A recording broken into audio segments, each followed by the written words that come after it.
Okay, can you guys see my screen now? I think you guys should be able to see it now. Okay, I guess when my Windows changed to basic mode or whatever, it killed the recording here. So all right, let me do this a third time. So welcome tonight, guys, to the meetup here for the CCNA stuff. I'm just gonna blow right through this because I'm saying this a third time. So we got 4 routers here for tonight. Routers 2, 3, 4. They're going to be acting as our internal routers. We have the Verizon router here that's going to be connected through our serial link. That's going to be acting as our ISP. But one thing, as I was mentioning before, once you guys are done with the lab here for tonight, and by the way, I'm going to breeze through the lab here for tonight. If you guys have any questions, feel free to unmute yourselves or type in the chat. But this is going to be the topology for part 2. It's going to be a little more complex, which is what we're looking to do. We're going to add a fifth router here in the corner. We're also going to add some inter-VLAN routing, some OSPF, EIGRP, OSPF, playing with debugs, playing with different timers, getting the RIP and OSPF talking to each other. And finally, part 3 is going to finish up with switching topics. So I wanted to bring that up to you guys, so this way you guys don't delete the what you guys have been working on, since we're going to be picking up on that. Plus, it's going to be nice too, because if you guys mess up something, it'll be unique to your topology file, and it gives you a chance to kind of troubleshoot. So, but yeah, with that, let me. Oh, almost forgot. So this is going to be a list of events that we have upcoming. So we got cut off in the recording, I think. This Saturday, we're going to have a face-to-face meetup in Great Neck, Long Island. We're going to start around 9:30, 10 o'clock. So if you can make it there, give me a call, let me know so I can give you the exact address. I just gave a generic address on the meetup page here. And then Charles and Jose are also hosting face-to-face and webinars for CCNP meetups as well on here. And of course, the nycnetworkers.com page. The biggest thing on here is there's a quick link here to our YouTube directory or YouTube channel. And also a documents and links tab. So anything here that we do, or at least that I do personally, I post up on here. So it's kind of like a main site that everybody can kind of go to. Okay, so yeah. So, all right, so let's get started here for tonight. I already fired up these routers. I'm going to jump into I got secure CRT here running, and yeah. So let's go.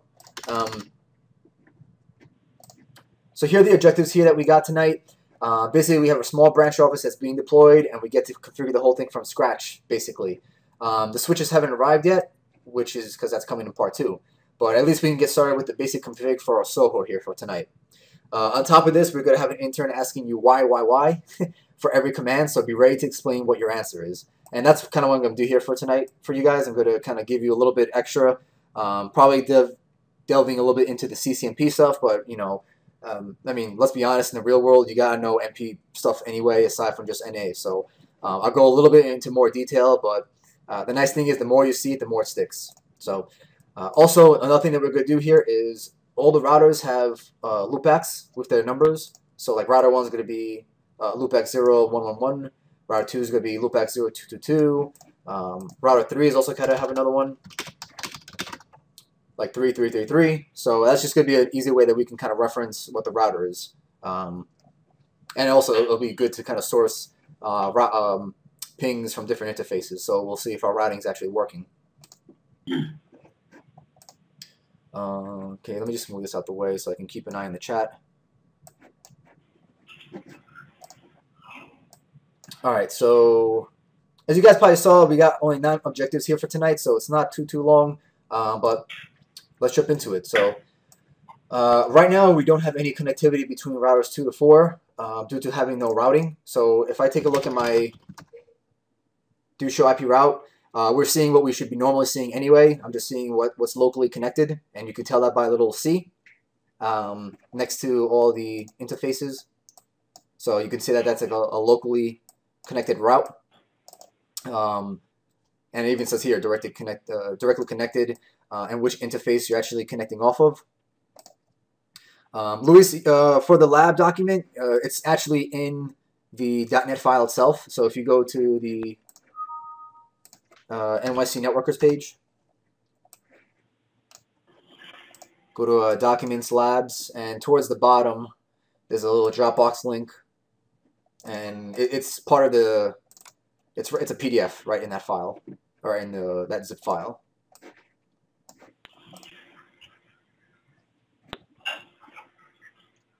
Okay.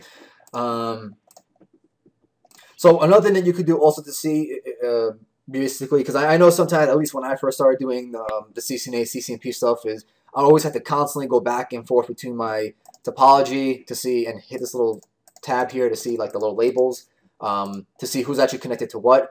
A quicker way that you can do is just do a show CDP neighbor.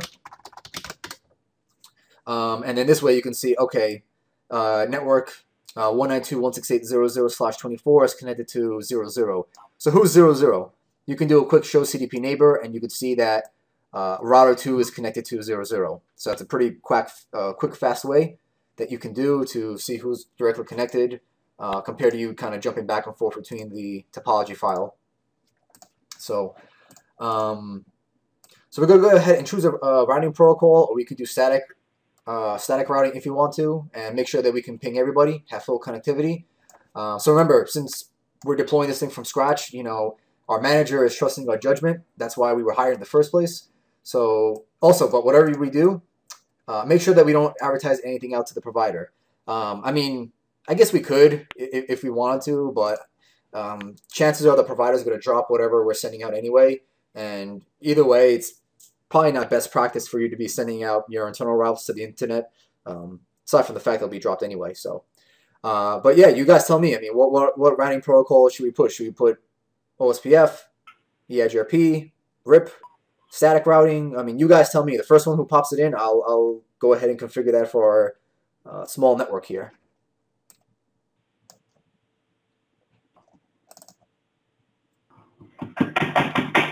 Awesome, EIGRP. Perfect. So let's do that. We'll start with router. Actually, no, we'll start from 2 and work our way up. So let's take a look what we got right now. For the lab here for today, I did all /24s, 245, 245, 2550. So that makes it a lot easier for us in terms of advertising.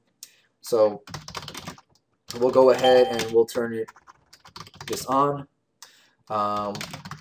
Almost a knee-jerk reaction that you guys should do when configuring EIGRP or RIP is, of course, do your no auto. And we can cheat and do the quad zeros to just blast everything out, but let's kind of do this the right way, I guess you could say. And you necessarily don't have to put in the wildcard mask that we have over here, but you know, I'll do it the right way. I'm actually working from home here for tonight, guys, so if you hear another computer here, you'll know why. I'm just checking my emails here. Good thing about a snow day. All right.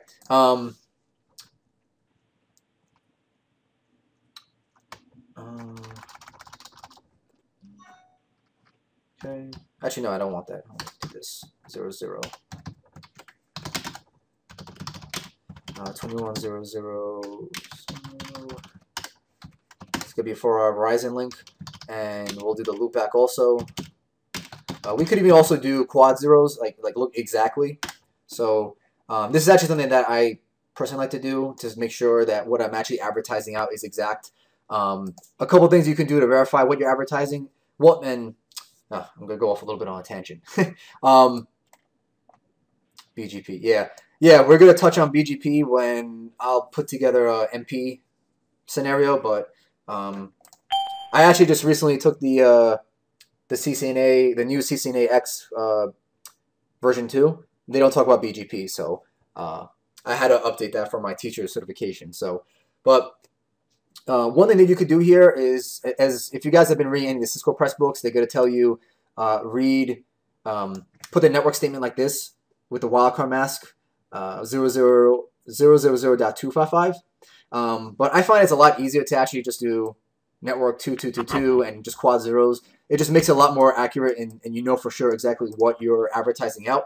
And one thing that you can do to verify what you're actually advertising out, at least for EIGRP, If you do a show IP protocol, you can look down here and it says you're routing for what networks. So it looks like here I'm advertising 222/32, which is good because when you see a /32, that means it's a host route. It's an exact route. And then to this guy here is going to be my /24 for this guy right here. And I'm wondering why I'm not saying this out. I think I fat fingered something here, but we'll troubleshoot that in a second. I don't know why that's not showing. It should be showing that up here. So, but let's do the same for everybody else. Normally, a quick trick that you can do if you did the quad zeros network, like advertise everything, you can just hover over this and copy and paste it to everybody. But in this case, I'm not gonna do that. I'm gonna do it one by one, just so I can show you guys the statements. There's my knee-jerk reaction. I'll do 3 first.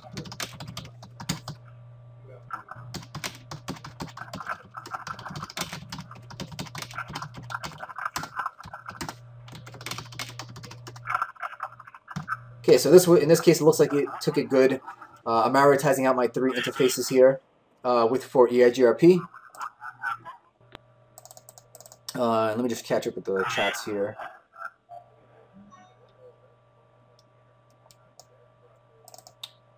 Eric is saying you don't need the quad zeros after 2222. Actually, I don't know. Let's try that.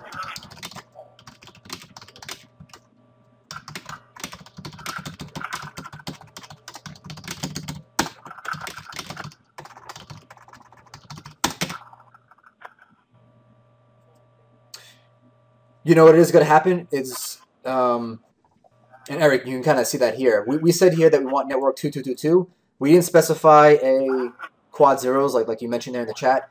So what's going to happen is that's actually going to default to the classful network, which we know this is a class A. So we're not getting an account. I mean, this could work. It's just that we're not getting an accurate reading or accurate advertisement. So I'll just jump back in there and put my quad zeros again so I can get that exact network being advertised out. And let me take out that other one.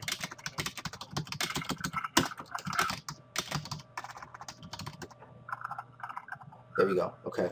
And our 1 and 2 ones is still not working, but we'll take a look at that after we're done with everybody else.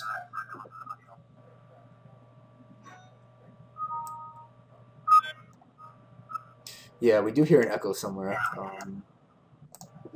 Alright, I just killed Jamal's mic. Hopefully that helps with the echo. Okay, alright, so let's jump to 4. We didn't do anything on 4 yet.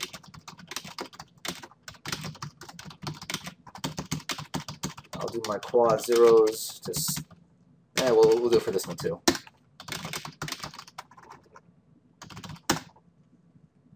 And it's perfect. We're advertising out that exact route. Now, one thing that you guys want to also take note of here, guys, this config works out fine for the interfaces we have currently because we only have one each here. The only, I guess you could say, bad thing about doing the quad zeros is that every time you add or change or assign IPs to your router, you have to create another quad zero because you're specifying only this one. So let's say hypothetically I went to 0.1 and I popped in here 192.168, I don't know, 20.1 or something. It's not going to be advertised out versus if I had a wildcard mask that catches that new network here. So it's a little bit, I guess you say, backtracking if you do, but I mean, in the real world, you don't, you don't do those kind of changes too often. So it's just a nice way for your own sanity to know that I am definitely advertising this this guy out here. So, all right. So we know that we're advertising those 2 out here. We should have some neighborships up. So I'll do show IP, EIGRP, neighbor. So router 4. Let's go back to my little. Yeah, that works out good. So router 4 got a neighborship with router 3 because I'm going through 0, 0, get to 3. Let's take a look at 3. 1.4, which is going to be he's connected to 0, 1, and I can see from my topology here, I can see he's connected to 0, 1. But for some reason, I'm not getting a neighborship with 2. So let me see what I did with that. Oh, I didn't type it in. Okay. What I did. What was that? Network again. 0, 1.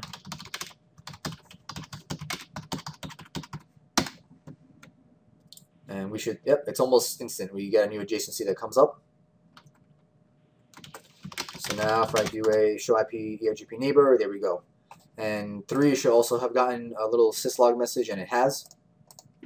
Also, guys, one nice tip to know when you guys are troubleshooting or looking through the syslogs, Cisco actually has a, I mean, the more I'm working with Cisco, the more I'm realizing how much free information they're putting out for you guys on the Cisco.com site for you guys. The reason I say that is because, I mean, let me show you what I mean exactly. So right here, I'm seeing dual neighbor change. So let me just take this here. I'll pop it into Google, and I think it's like Syslog guide.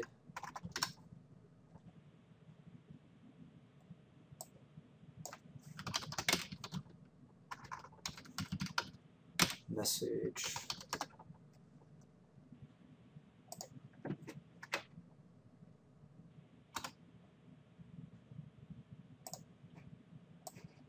So it kind of looks like this. If you guys ever seen any of these kind of KBs, you'll see something that kind of looks a little bit like this. Now the nice thing is, if you guys do searches for, so let's say there's a message that you don't know what it means, because this happens actually a lot for me in the real world. So if a lot of times it's like, I mean, I know, we all know what this means. I mean, it says I got a new adjacency with EIGRP. But what you can do is you can actually type this into, let's say, Yahoo. And you want to be not so specific. Like sometimes you want to take out, like, for example, like this, because it's too specific. You want to make it kind of generic so Google can find it. And usually you get something from the Cisco site.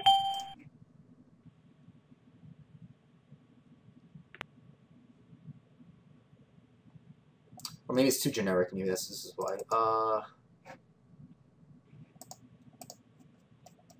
Let me do Cisco. Oh.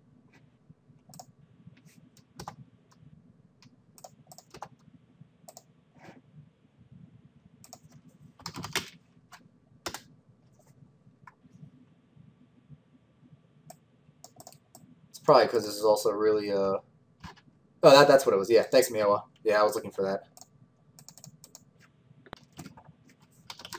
Site Cisco.com.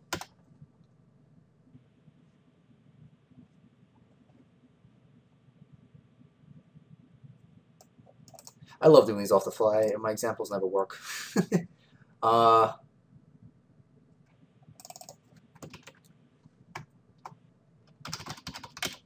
It's like message format, I think it is.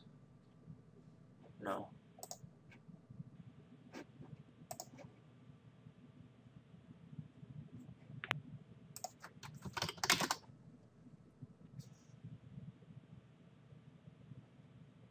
All right, let me do Nexus, because I know Nexus will give us that.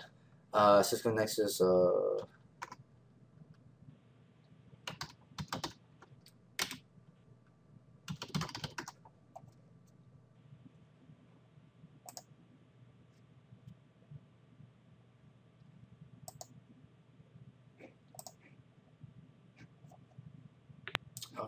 that's not it.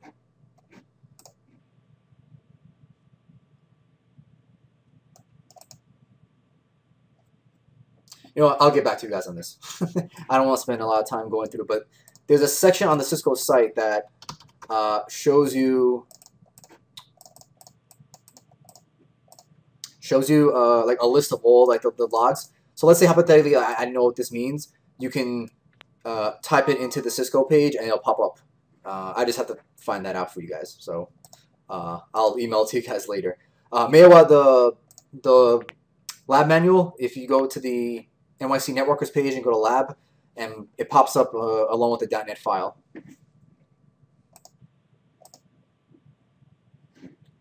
So I'll put that on my to-do list because find Syslog guide. I know that's not the right term for it, but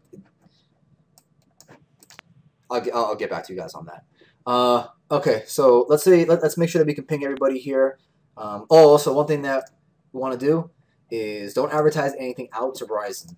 So what is something that we can do to, I mean, let's jump to that that router that's connected to Verizon. So I can do show CDP to see my Verizon routers off of serial 00. So anything I can do, okay. Yeah, we could do an ACL, that's one thing. Anything else that we could do to not advertise stuff out to Verizon, which is off of the serial?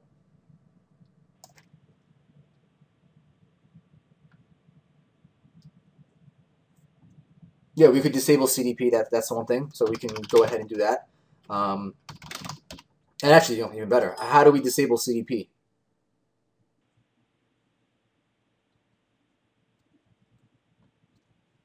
Do you guys remember the command for that?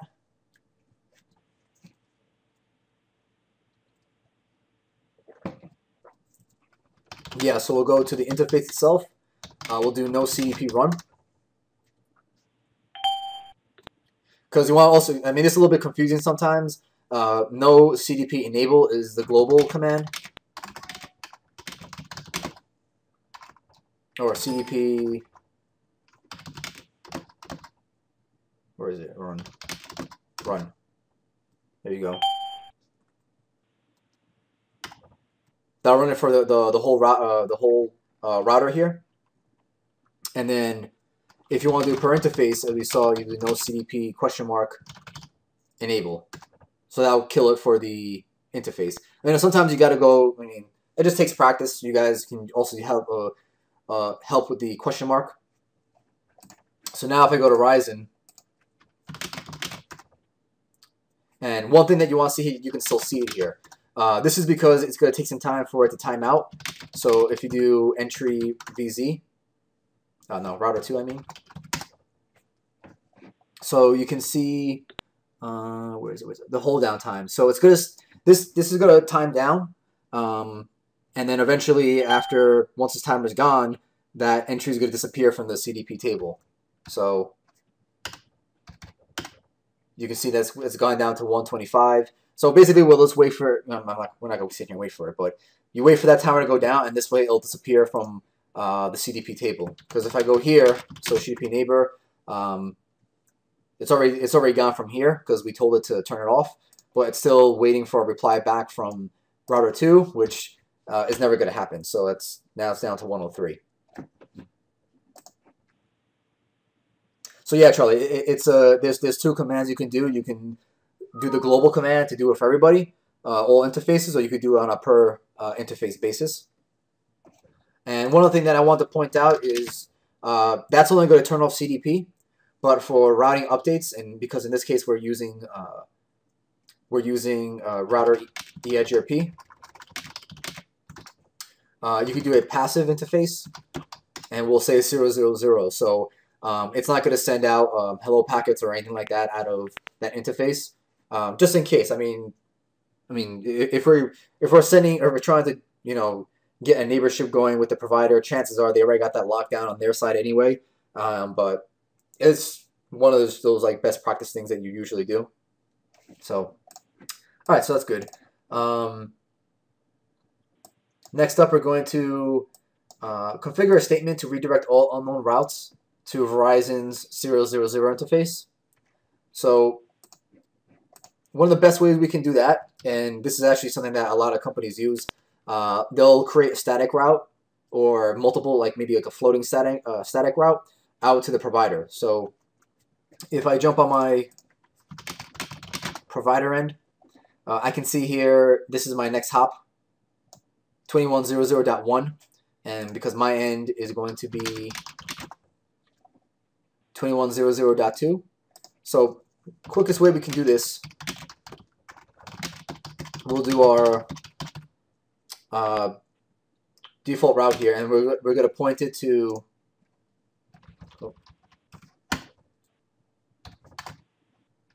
there we go. Not itself. You want to do it to the other side. So if I do a show IP route now, you're going to see the default gateway of last resort is going to be pointing out to the Verizon network. Okay. But that's all nice and fine though. But the only issue is here. Is that if we go to, let's say, like router 3 or router 4, and if I do a show IP route, you're going to notice here that it's going to say default gateway of last resort is not set. So one thing that we can do here, I mean, there's a bunch of things we can do here. We can redistribute the static into EIGRP. We can advertise the route in EIGRP, which is what I'm going to do. So let's jump into EIGRP. We'll do that network statement.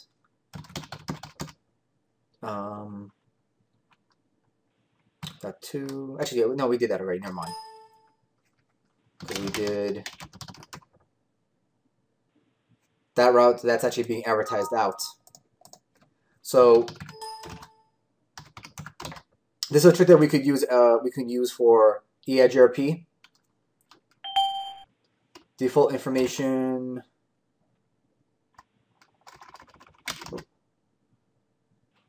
Where is this guy?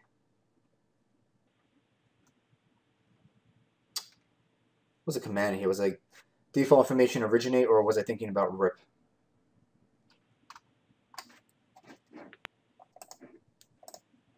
Let me see. Let me just double check that command.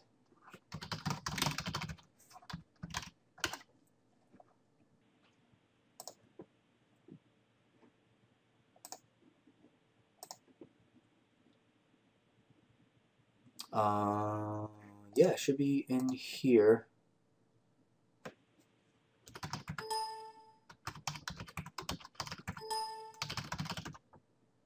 Oh, that's weird. Doesn't, how come? It is a valid command.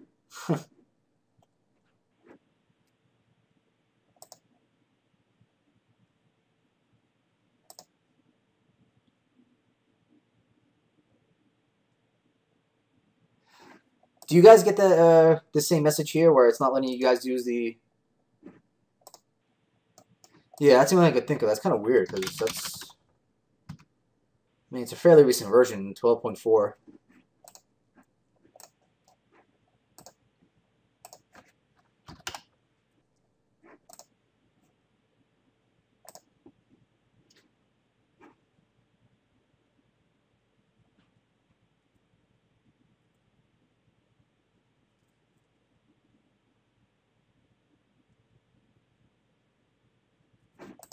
Was IP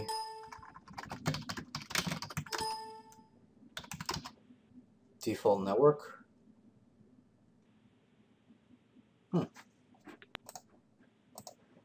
Actually, the way I did before was I was doing the quad zeros, so I kind of cheated when I was actually doing this myself. But let's try that. And let's jump to 4. Let's see if it even... I don't think it... Yeah, no, it doesn't put it in. So what I'll do in the meantime, I'll just redistribute it into EIGRP.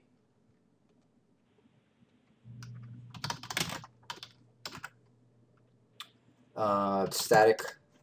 So, I mean, this is not like a really CCNA thing, but it's nice for you guys to see that. So, if you guys aren't familiar with it, redistributing is basically I'm taking routes from something that's not in EIGRP and I'm going to redistribute it into it.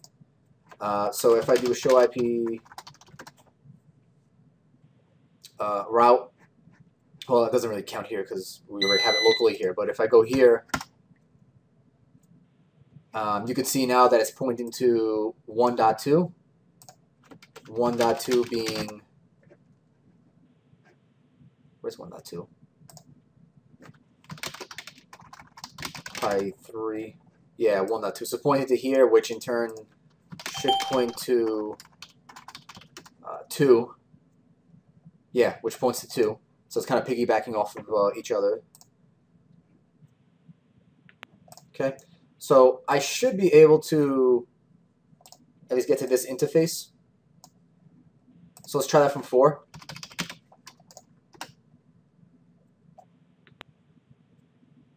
And I'm not going through. Now, whenever you get something like this, the second thing I will do is do a trace route to see where the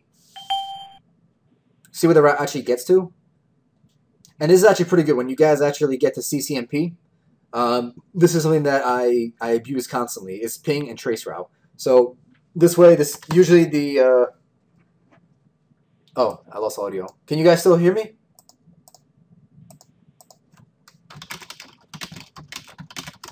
Okay. All right, Rick, it might be just you.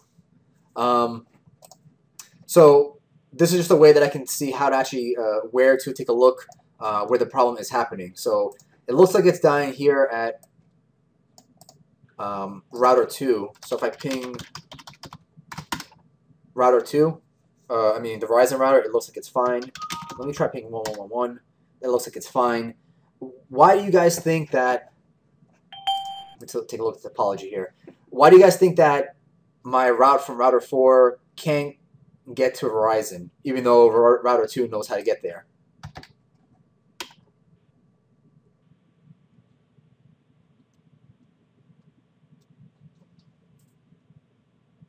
Well, if you guys take a look at Verizon, I mean, this is going to be in the real world. Normally, you would just call up Verizon and tell them what's going on. But if you take a look at Verizon's routing table, you see that it does not know how to get to router 4. So 1.4, let's see, 1.4. And it can't get there either. Now, why do you think I can't get there from Verizon? Just by looking at the routing table, guys.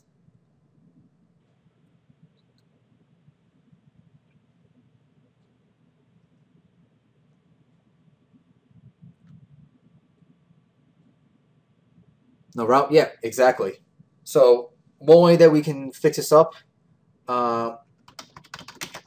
is putting that route in there. So I could even put, just to make it simple, so I don't have to put a route for every single network in here. I'll put my zeros and point it to router 2. So now let me try doing that ping again to router 4, and it goes through. So if it's good from this end, chances are it's probably going to be good for router 4 too. And I'll do the same. Let's do a trace route for 1. And it looks good. There we go. So that's one thing that also that you guys want to keep in mind whenever you're doing pings. Even though it can get there, you want to make sure that you have a way to come back as well. Okay. All right, 3. Verizon needs to change their encapsulation from HDLC to PPP, point-to-point protocol. Make this change on the both routers so you can ping again. So we're going to be the Verizon guy in this case. So let's go ahead and do that. Do you guys know how to change that? The encapsulation types on serial links? If you guys know the route, just go ahead and pop it in the chat.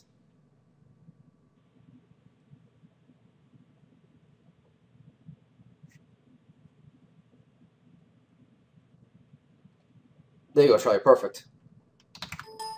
So I'm going to go 0, 0. And always use the question mark, guys, because it helps you kind of get familiar with what, the different options are and what you can take a look at. PPPP. So, as you guys may pretty much guess, usually when you don't have the same on both ends, it generally means that the interface is going to go down or the neighborship is going to go down. So we see that that actually did go down. If you take a look at this interface, you'll see that the status is up, but the protocol is down. So when you guys take a look at this, this usually means the layer 1 status, and this is the layer 2 status. So physically, I got the cable connected, but layer 2 wise at the data link layer, it's not happening. So we'll come back on this side. We'll change the encapsulation also to PPP, and pretty quick, and that fixed it. Okay. Now, Jerry, what's the command to make all other routers know the default route? The way I did it in EIGRP was I just redistributed the static into EIGRP. That's more like a CCNP topic. But one thing that we also could have done is on routers 2, 3, and 4. Actually, not really, just on 3 and 4. We could point a IP route 0000 and point it to, so basically point router 3 and router 4 to router 2. So this way, this is saying that anything I don't know, pass it off to router 2. So that's, I guess you could say that's like the CCNA answer. I could say 192.168, what's the IP of him? 0.1?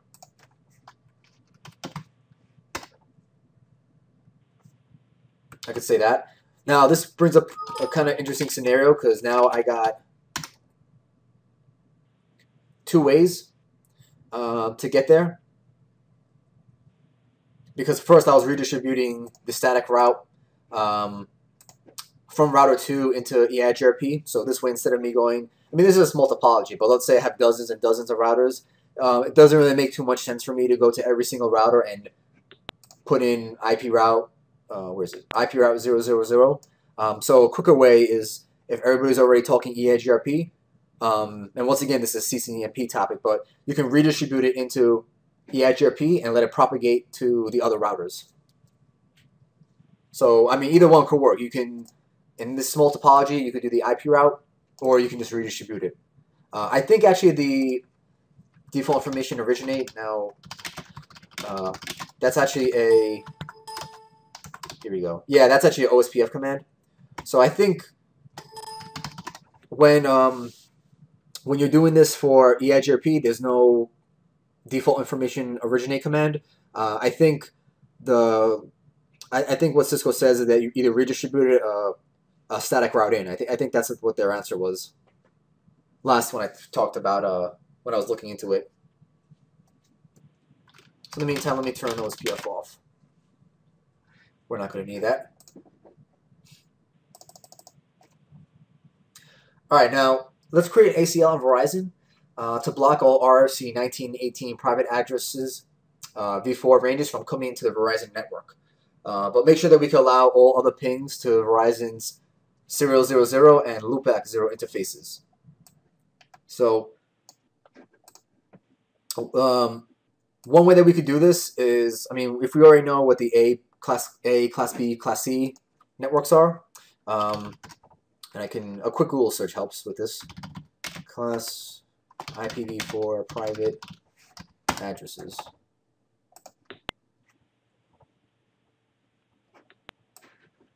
Come into my Wikipedia. So you can see here that RFC 1918, the private address ranges that we have here, you can do this one of 2 ways. You can manually start typing this out, or one thing that I like to do,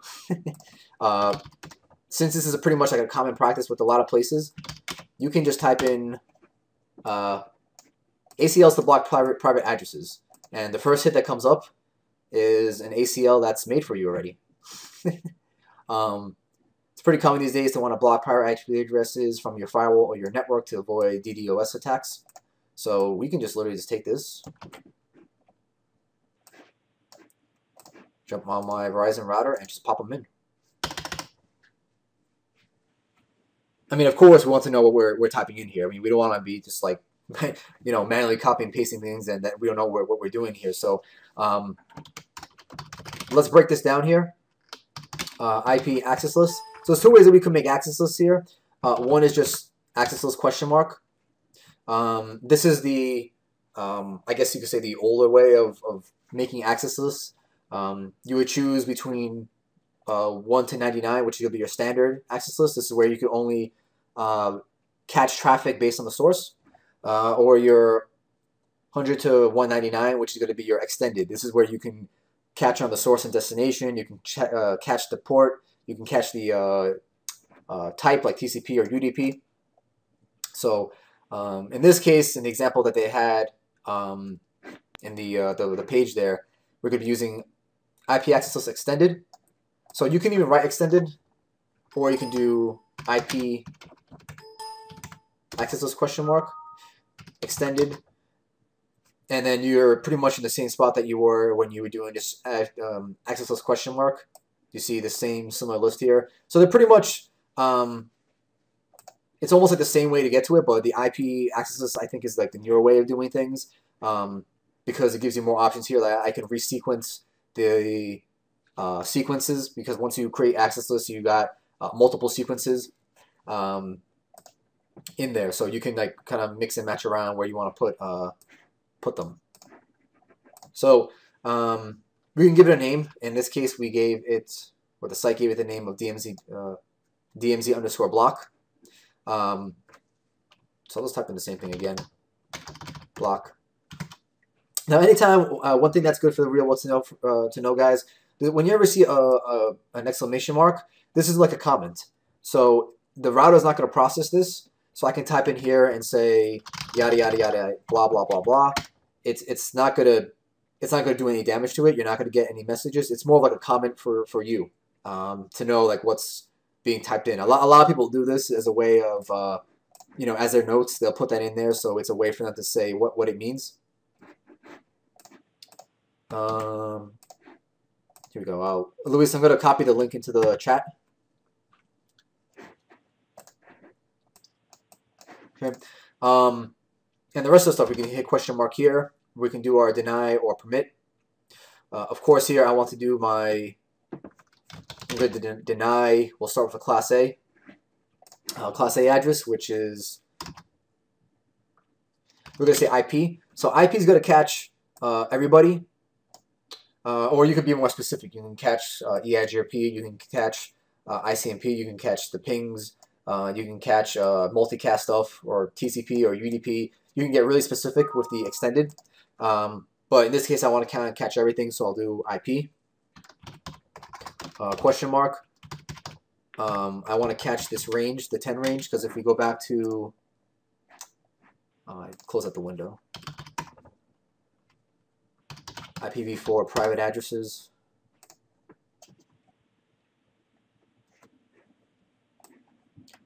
So we said here this range is going to be basically the whole 10 network here. 10.0.0.0 all the way to all the bits maxed out. So 10, 255, 255, 255. And if you look at the subnet mask, it's a /8 or 255. So the source wildcard bits are basically just going to be the reverse of the subnet mask. So I'll just reverse that. And I want to do any, because I don't want to hit anybody else. So that's how you do, oops, that's how you do Class A. Deny IP will do the same thing for our Class B here. So we can see 172.16.0.0 all the way to 172.31, 255, 255. We can, now this makes it a little bit trickier because it's a 12 here. So the reverse of that, because you see here it's a 240 if you write that out. So if you take 255 minus 240, you get 15. That's like a quick cheap way you can do to find out what that is in wildcard mask. So you do a 15, 0, blah. And we're going to put the 15 in the second octet because that's where that subnet mask is 240. I got a new keyboard. I hate this thing. Any. Okay.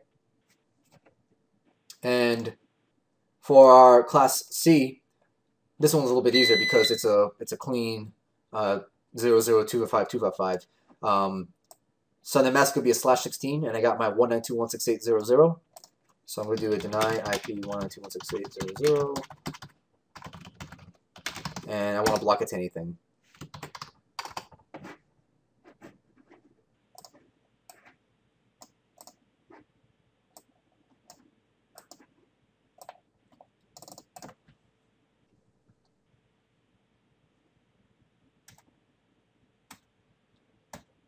Just check my emails at work, make sure I'm not forgetting anything.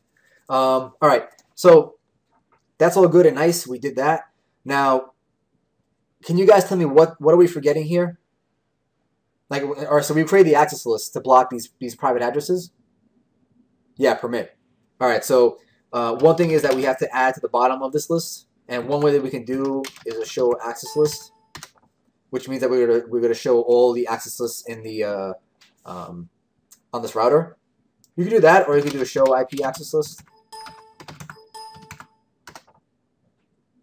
Pretty much gives you the same exact output, pretty much, but it's better than do like a show run and then you're hitting space a couple times to go oh, here it is, and then you find it. You could do this, but oh, looks like I edited it twice here. Let me get rid of this. So another thing too, for the real world, what I like to do with access lists, I take out Notepad, I dubbed it my palette, and then I grab this here, I pop it in, I'll do a no statement here, so this way it kind of cleans out the whole, it just removes this instance completely from the router, so I start fresh. And of course, you want to make sure that it's not tied to any interface or anything like that before you do that, because it's going to kill that ACL. But what you want to do next is I'll take out the no, I'll customize my ACL the way I want it, and here I know I want to do a permit IP any, and then I'll pop it back in to the router. So it's a nice quick way that you can use to, and it's common practice. You guys will see people using Notepad, like it goes like Cisco and Notepad is like peanut butter and jelly. Like everybody uses it all the time. So it's a nice quick way to modify stuff on the fly. So let me do a show access list. Let me see what I got. Entry 10 is for network 10, entry 20, entry 30, entry 40. That looks good. Anything else they have to do here, guys? With my ACL, like, am I done here, or or applied? All right, Gerard. So how do I apply this ACL? Because we said the whole idea was that we don't want to accept these private addresses that are going on in our little Soho. Okay. So I'm having a brain fart here, guys. Which interface am I putting it on? Am I putting it on the loopback or the serial? Serial. Okay. My serial. Now I'm being the little intern that's saying, why? So,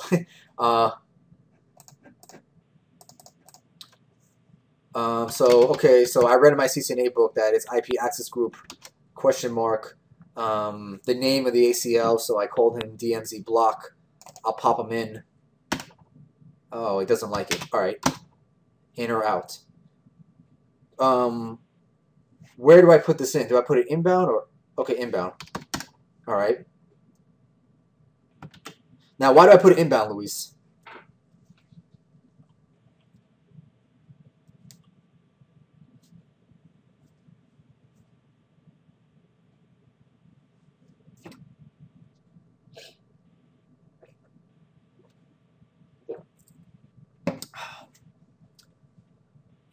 Yeah, exactly.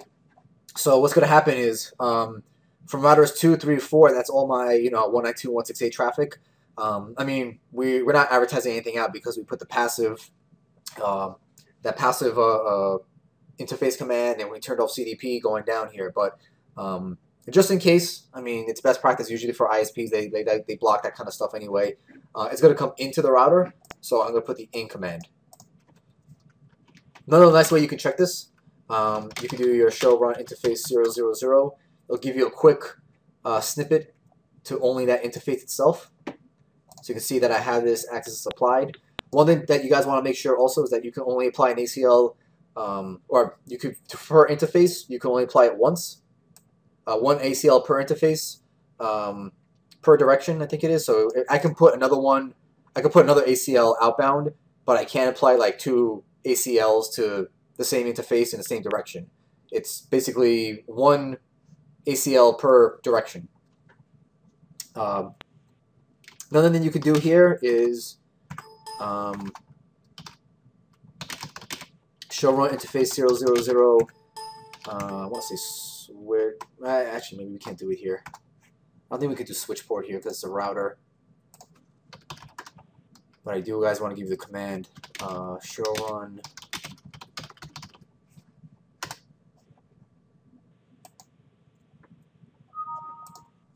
Oh, thanks, Mike. All right, show interface 00. Yeah, that's the one I was looking for. Awesome. Yeah, so in here, you also got to notice here. You're gonna notice here, and this is something that they may come up on the exam too. They like to give you like little snippets and show you like a output like this, and this is why you want to have different ways of verifying things. Usually, what I'll do is I'll type something like this, and I'm like, oh, okay, that's not it. What's the next combination I can do? This. Okay, that's not what I'm looking for. It may not be the best thing during the test, but like as you guys are labbing, try different commands out. Get used to what the output should be. So as Mike mentioned out here, okay, yeah, that's what I'm looking for here. So you get familiar to what you should see here. You can see your IP address here. You can see the broadcast address here. You can see the MTU. This becomes more important when you get into CCNP. And for the CCNA stuff, you want to take a look at these entries here. You can see that the outgoing ACL is not set, so I don't have anything applied to it. And inbound, we just applied that inbound ACL here. Also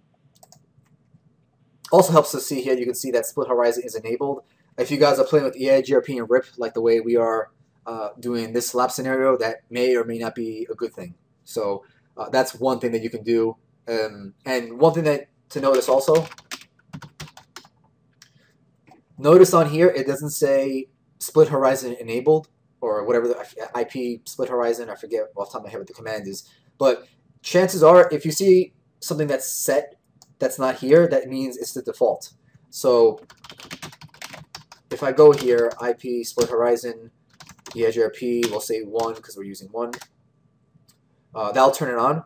But if I do a no command to it to disable that, let me go back to this command here. And it's enabled. Should not be enabled.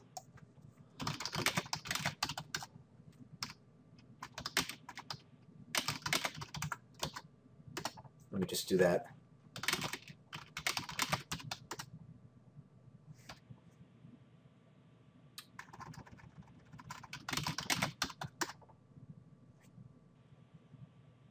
Okay, here we go. That's what I was looking for. Split horizon disabled. So, and one thing that you notice also here when you guys run that command, now you'll see the split horizon stuff being set to no.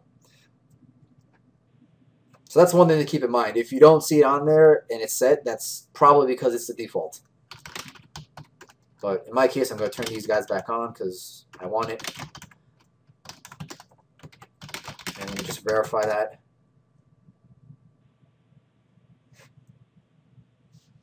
Okay. All right, perfect. All right, let's do 5. Router 3 and 4 are unable to ping Verizon's loopback, but router 2 has no issue. Why is this, and why do we need to fix this? We actually did this already.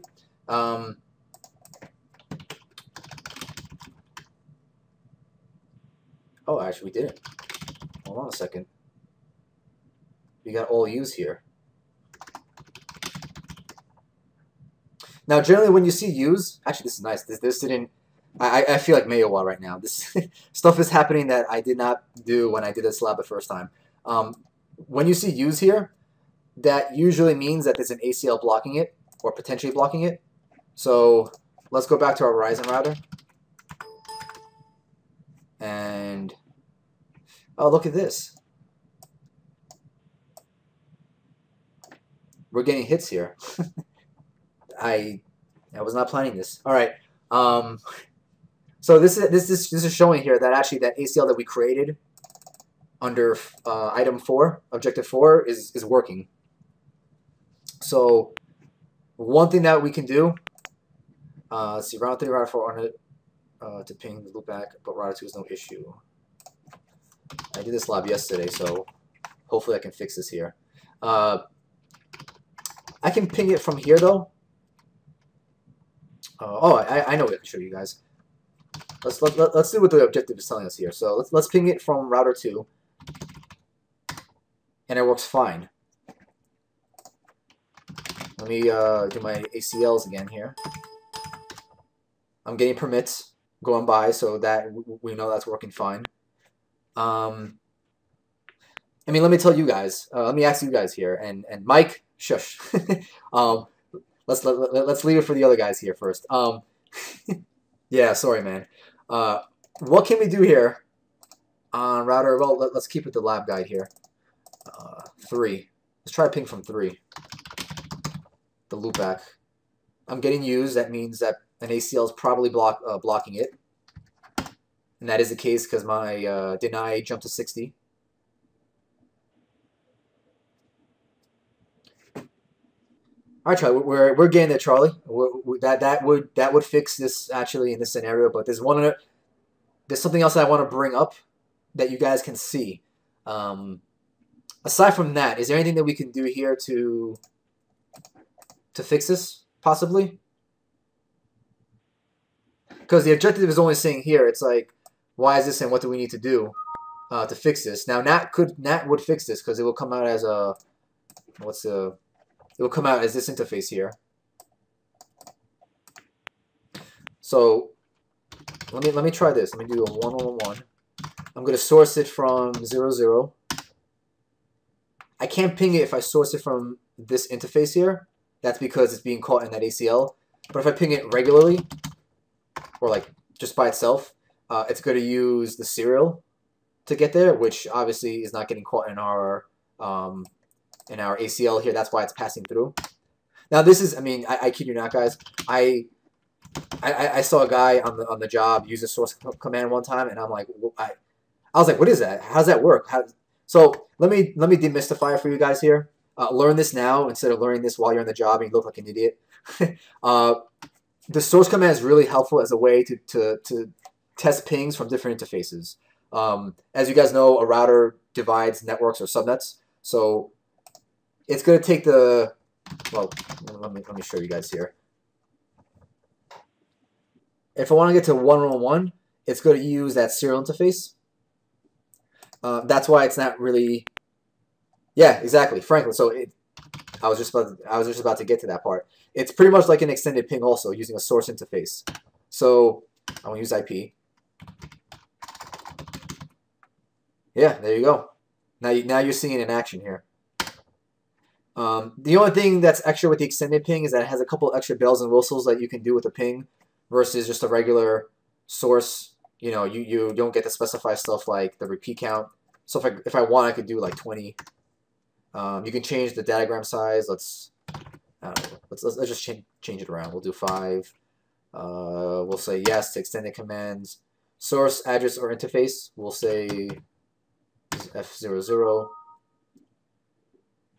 Wants us to do the whole thing. Leave that to 0. No. Oh, by the way, if you guys don't hit anything here, like right now it says none, it'll take whatever is in here. So if I hit enter here, it's going to assume that I want none. Okay, so it's going to say all used because I said it do it 20 times, so it's doing it 20 times here. And yeah, it's not going to work because what I just did right now is pretty much the same thing as me doing this, and it's still not working. So if I jump here to router 4, using what we just learned about the source command, let's source it from the loopback, and it works. I can ping from the loopback, but I can't ping on the regular interface. So if you take a look at the routing table here, I can see I'm going out to my next hop, which is 0-1, which is going to be router 3. 0, 1. Oh, actually, because I redistributed it, so it's coming in from here.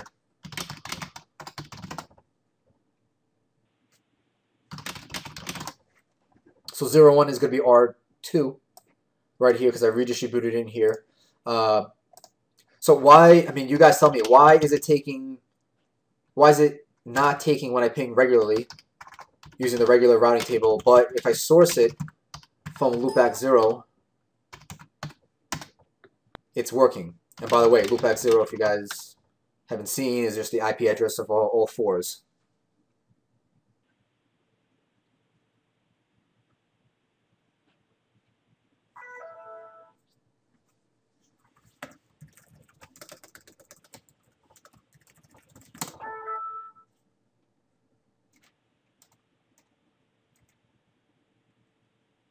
Yeah, exactly, Luis. Yeah, the loops are not in the ACL.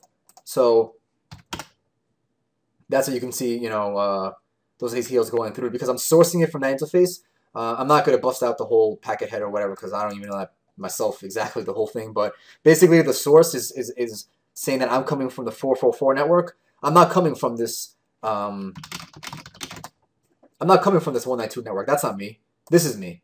So you can kind of trick the router or the ACL into thinking you're someone who you're not, I guess you could say. But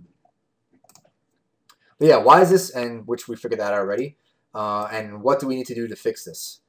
So there's a couple things you can do here. You can, well, in this case, I mean, you can change the ACL, but that'd be a little complex for the NA level. That's not what we're looking to do here. But as Charlie mentioned earlier, I think it was Charlie, we could use NAT, and that should hopefully fix this issue. So we'll come back to Objective 5 in a second. Okay, let's just jump to 6. We'll create on routers 2 to 4 manual DNS entries for all routers, including Verizon, so that you can ping them by name. So this is a nice, just like little trick. I know Manuel kind of showed us this command for us here yesterday. This is something that's surprisingly not on the CCNA pressbook as far as I remember, or last time I read it, which was a while back. It's a name that you could, basically, it's a way that you could do static DNS entries in your local router. So I can do, let's say Verizon, and then I'll put the IP of, I'll use the loopback. So if I want, I could do ping VZ. Oops. And then you could ping the actual name instead of actually having to remember what the IP address is. So it's kind of nice, like a quick shortcut that you guys can do. I'll do that for everybody here. It's just like a nice command that, you know, if you guys see it in the real world, sometimes you'll know what it is. And as a shortcut,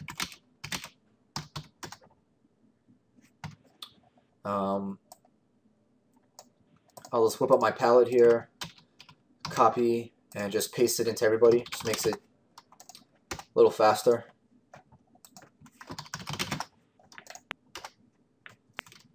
So if I want to ping Verizon, I need to do ping VZ. Oh, that's right. Ping VZ. There we go. And you can also source it from the loopback too. So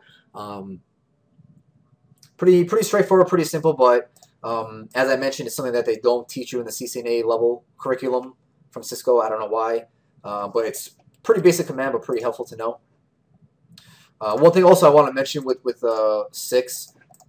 This is something that I was surprised they don't tell you in CCNA, is the IP, the default interface command. So, and this actually helps a lot too when you're doing labs. Like let me create a new interface, loopback 1. I'll call him, I don't know, let's say 777. Let's say no IP split, right? Let's say I'm typing a bunch of commands. For loopback 1, and then it's like, you know what, oh man, I don't want to do this anymore, I want to go back and start from scratch. You know, you could, if you want, just, you know, go to everything, hit no to this, no to that, go back into it, paste it in. But a faster way that you can do is do a default interface and the name of the interface. So I'll do loopback 1. And it'll reset that interface to default. So now if I do a show run interface loopback 1, it's back to default.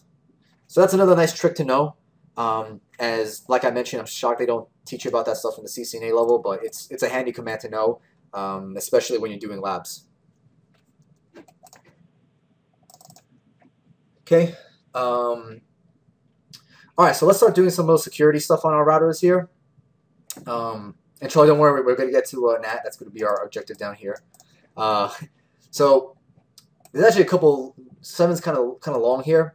So we're going to be focusing here on our internal routers here. So routers 2, 3, 4. And a lot of this stuff probably looks familiar to you already, but repetition is the mother of learning, as Keith always says.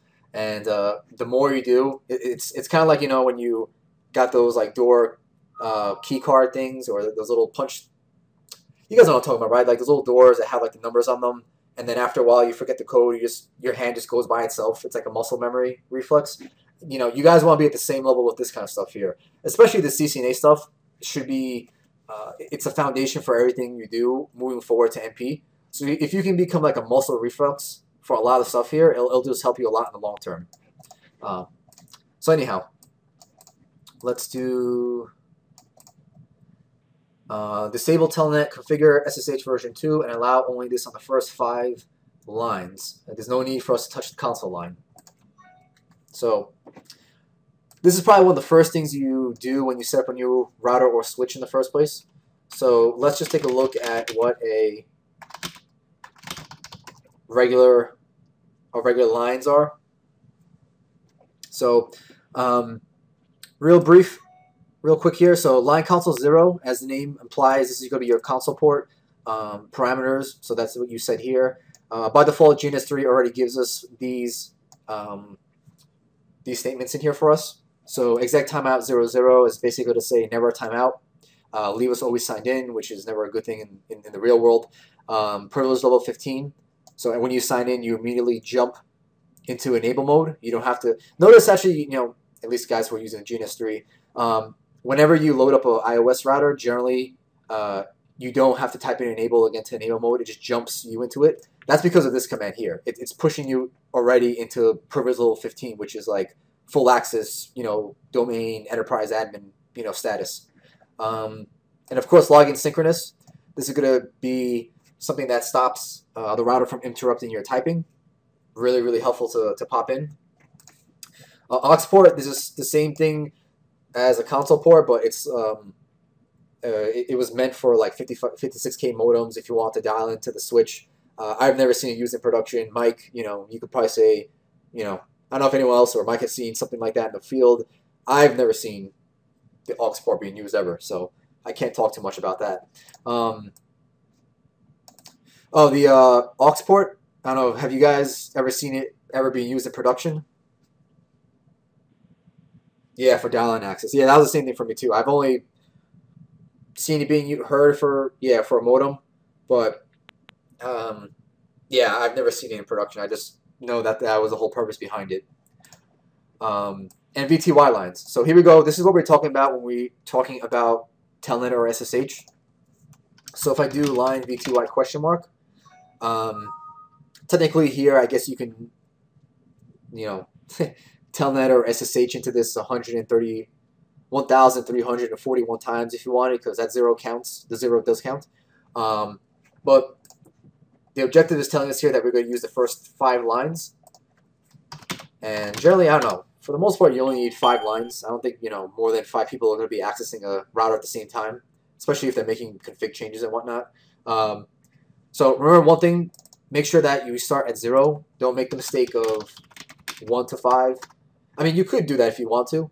And there's a lot of people who want to like start from the very, very beginning. So 0 will be that number, you know, that first slot. So we'll do that. Line VTY 04. We want to disable telnet. So we'll use our transport input SSH. And then you get your different options here to actually remote into this guy. Most popular ones are SSH and telnet. By me not specifying telnet in this list here, basically saying that I'm not going to allow, it's like an implicit deny. It's like, I only want SSH, and that's it. if I don't specify telnet, if you try to access it, it'll just say no. It won't even bother going down that route. So that's that. It's saying configure SSH v2. So there's a couple steps to actually set up SSH version 2. The first things first that you want to do is set up a username locally on here. So I'll just use my secret Cisco.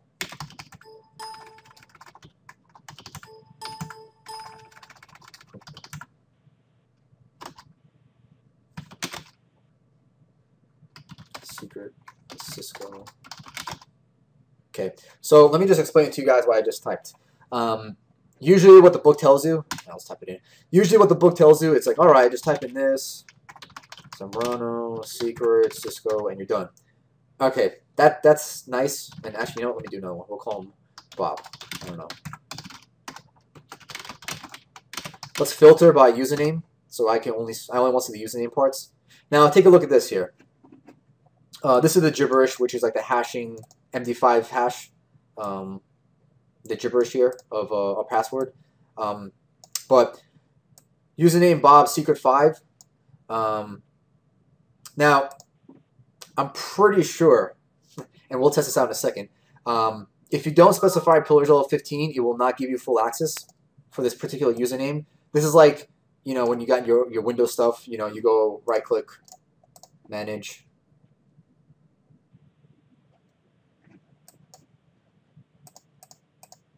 Users, and then you got your admin, which is like the best, and then you got like your regular user account, which is a crappy account that can't do much. So this is like your privilege level 15, and this is your whatever else, like 1 or 2 or whatever.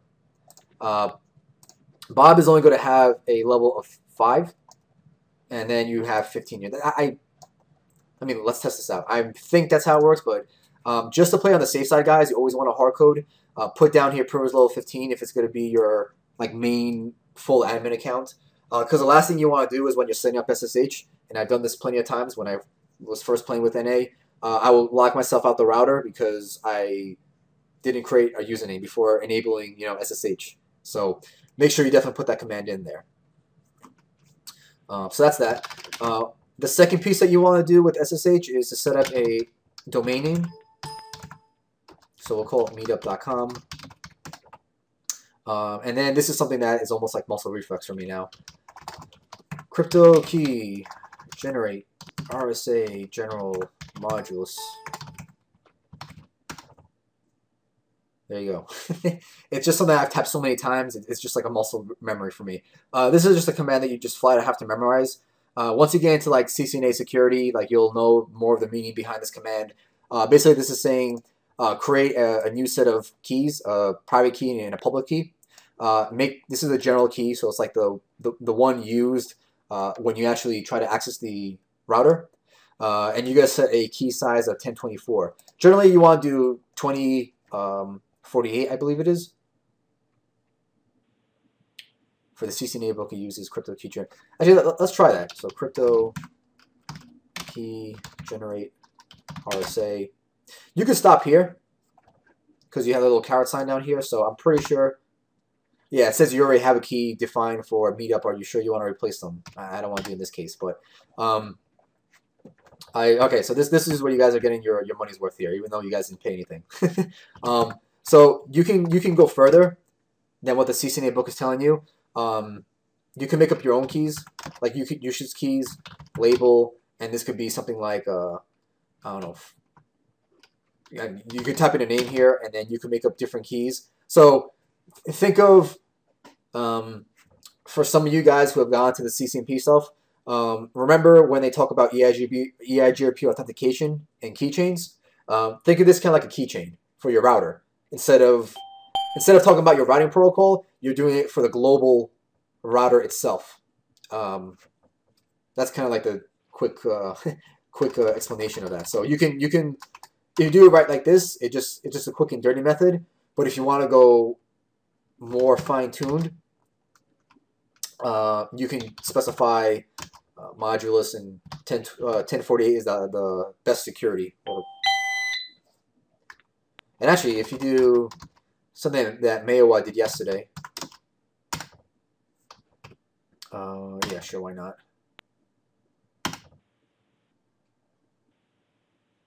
No, I was hoping I want to export it. I think there's a way you can, or there should be a way that you can actually export the key, and then this way, if you guys take a look at, give me a second here. Let me pull it up. Yep, Franklin is on the ball, man. You know exactly what command I'm gonna type in next.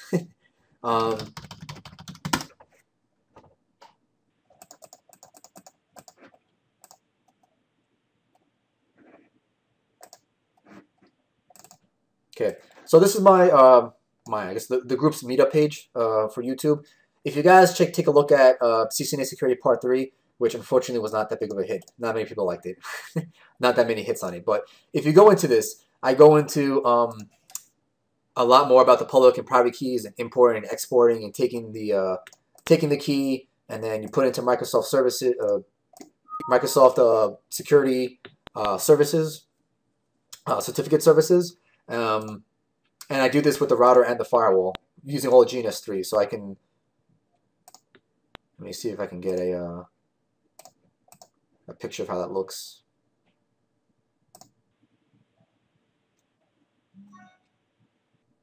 But yeah, I'll copy into the link here on the page. If you guys have a chance, definitely check it out. I did spend a lot of time on the video. I personally learned a lot from it. How to import and export certificates and all that good stuff. So it will definitely help for your CCNA security studies if you guys haven't done that already. So anyhow, what did I do here? I feel like I broke something. Let me do this again. Crypto key generate.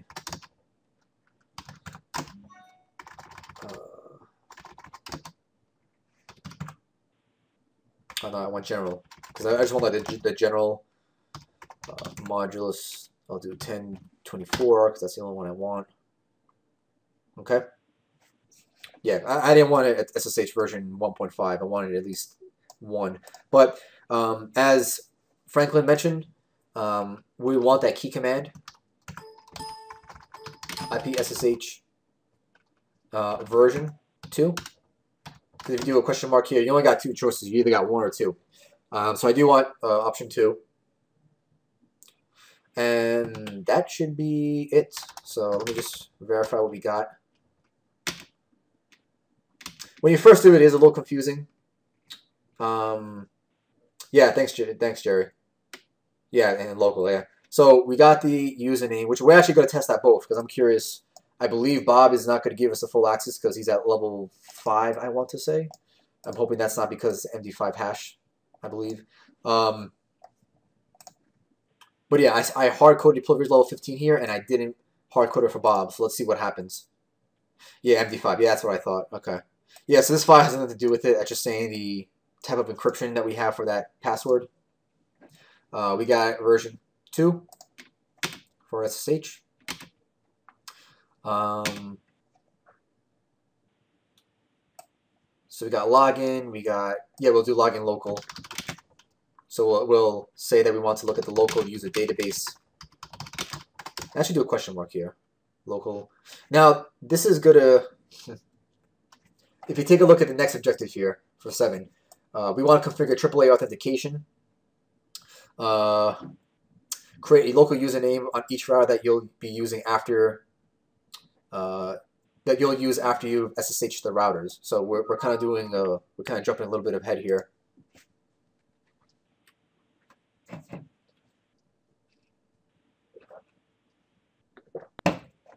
Okay, so we can do this right now. We can say login local, but this is kind of gonna, once we enable AAA, this is kind of gonna negate this command in a way, because now we're not going to look at the local database. We're going to be using AAA. And this, if you guys take a look at, I'm going back to my videos here.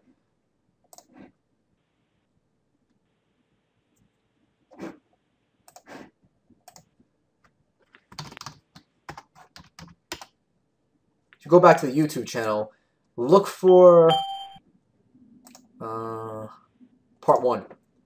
Look at CCNA Security Part 1. I talk about AAA with the routers and the firewalls. I believe the firewalls also. was a while ago. And here I talk about AAA with Radius for Windows and TACAX using the Cisco ACS. So it's a very nice lab that you guys can follow along here. But basically, this is going to be the starting point for that kind of stuff. So to do that, you want a AAA new model that's going to turn on. That's like the light switch. That's going to turn on our AAA authentication, authorization, accounting. So in a way, it's kind of like, even though you put this command in here and it's still in there, it's not really doing much. Well, let me do this. Okay, so AAA, I got these new commands here. I'm going to do authentication because that's the first step in the AAA. Plus it says on the lab guide here, AAA authentication. A login. You want to do default, the default authentication list. And you want to do local. So when it says default authentication list, you can actually set up different, like a list of servers that you want the AAA to query to pull. And like I said, look into the CCNA Security Part 1 video that I made. I talk more about this kind of stuff, but it's a way that you can send the query to, or the AAA authentication to different servers to authorize, you know, the user. But I only wanted the default local because it's only going to be the whatever is local here on the router. And I'm pretty much done. I can just leave like that. I'm pretty sure the Cisco Pressbook also gives you the same example.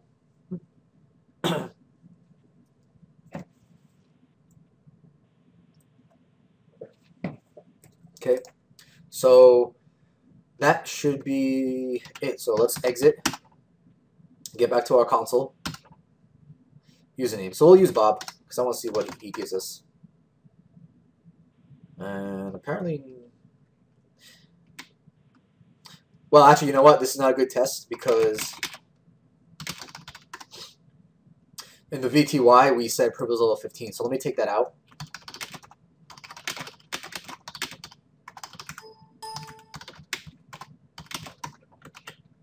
Okay, let me exit back out. Watch, I lock myself out.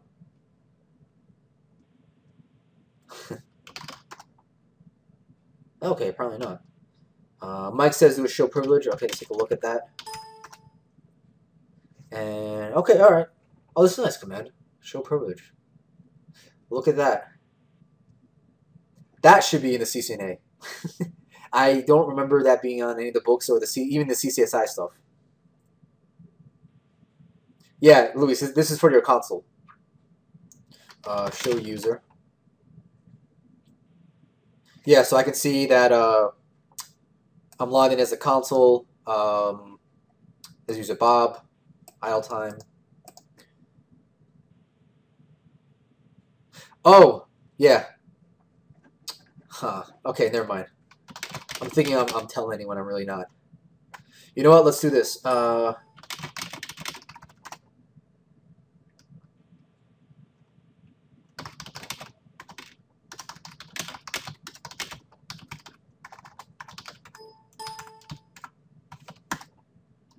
let's do this again. I did it on the console port this time.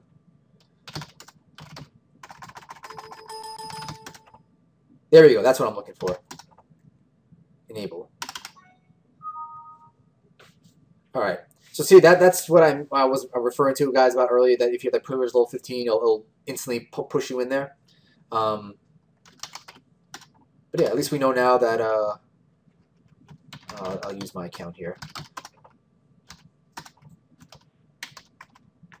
Oh, let me do one more thing.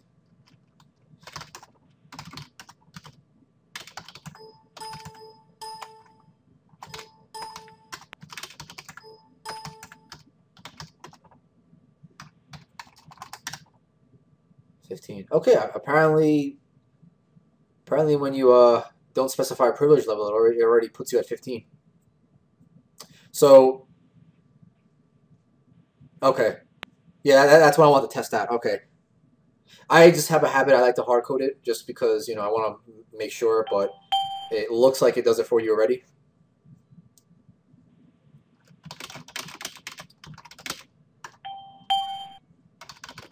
So let me just put it back at default because I don't want to keep hitting. I don't want to keep hitting enable.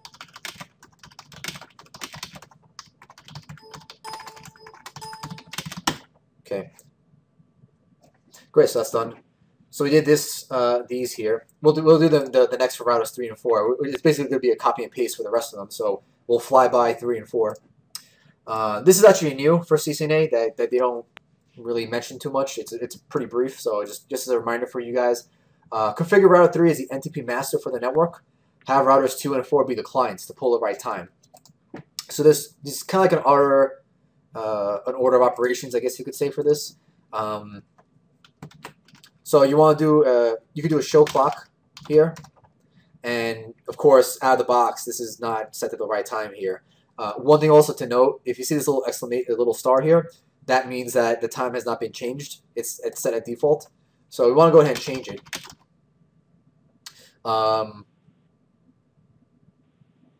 Set clock. Oh, clock set.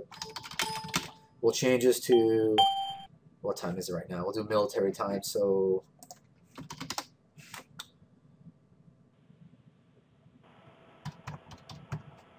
21 o'clock. Does that sound about right?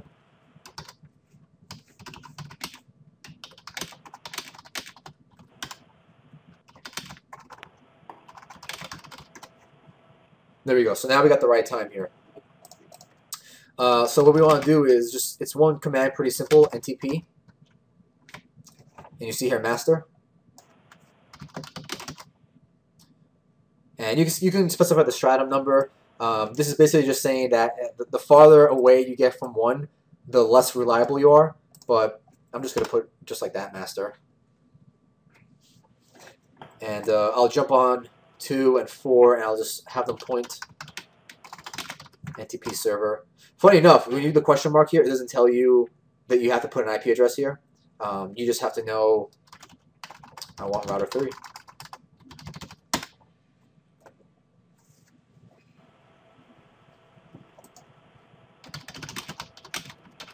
So sometimes the iOS does not tell you everything. I mean, it doesn't happen often, but so I could do a show NTP status. You can see right now the clock is not synchronized. Usually this takes like a few minutes to kick in. So we're just going to move on and check up on it later. You can also do a show NTP status. No, associations. So real quick here, right now it's not synchronized because, I mean, right now it's configured because you can see the little thing here, the squiggly mark. And the master is, actually, is it synced? You can see this little thing here. Oh, that was fast. When I did this last time, it took a lot longer for this to synchronize. Yeah, so once you have the star and the star, basically it means it's now synced with the master. So I can do a show clock, and now it has the right time. I can do the same thing here, and the right time. Usually, though, in production, you don't point it to a router. Generally, you point it either to a server. Generally, whoever holds the FSMO role for time in your Windows environment. Sometimes you point to that guy, or you point it to they sell like these appliances that you can actually put like a physical appliance in your data center that, yeah, like a physical NTP server. I don't know what the vendors are, but I know they're out there.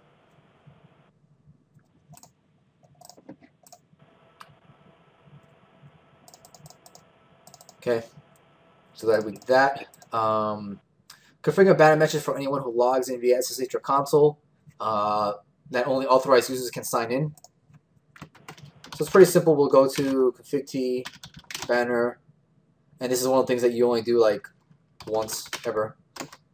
I usually put like, let's say like a star. Actually, not star. We'll do a $sign. So what I usually do, half the time you already have an existing switch that you just copy and paste it, but you can type in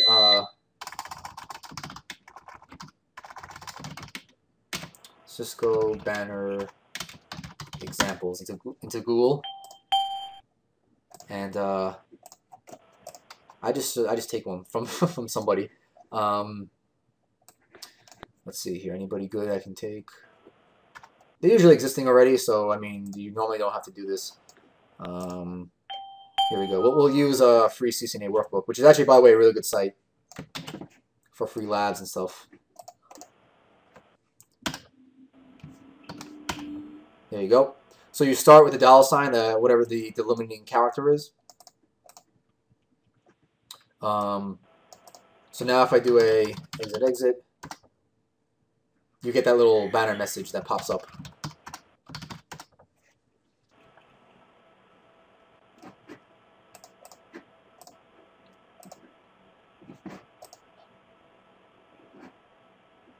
Okay.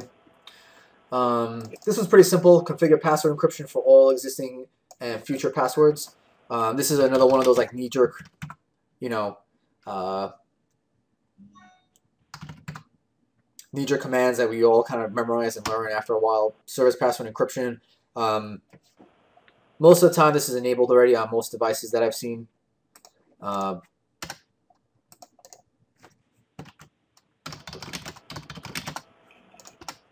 There you go. So anything that was in clear text now isn't. It's going to be scrambled. F, we're going to turn off the GUI access on each router. Usually, I don't know. You probably can't see it here. Yeah, nothing in GNS3. If you guys do, if you guys have a physical router, and assuming that whoever you bought it from has the GUI files.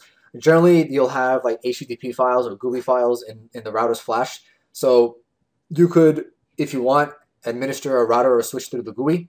It's like a really like crappy GUI, I guess you could say. Let me see if I can get one on Google.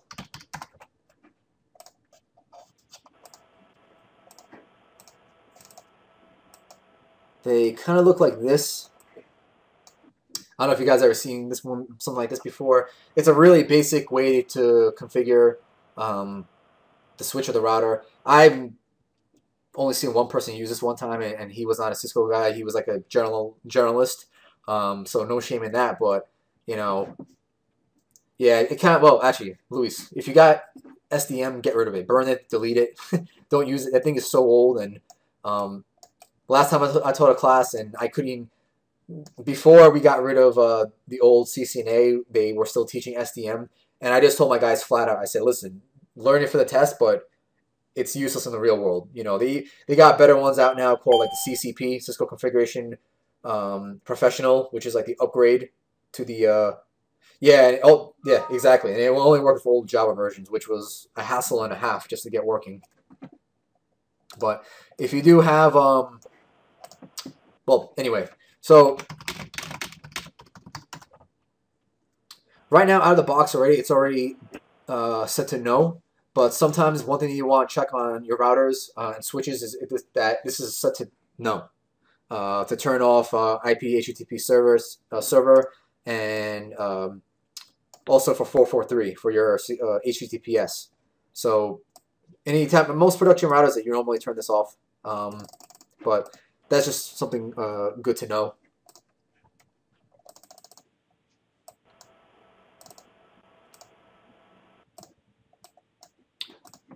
Okay. Now G, we already did this already, so we're not gonna go over that real quick. But the turning CDP off of router 2000 interface, there's no need for Verizon to know what our business is. We actually did that already. Oh, we didn't do it. I thought we did do it.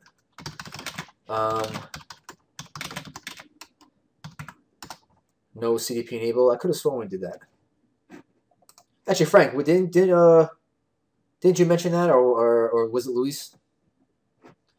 I could have sworn we turned CDP off. All right. It's always good to verify that. There you go. No CDP.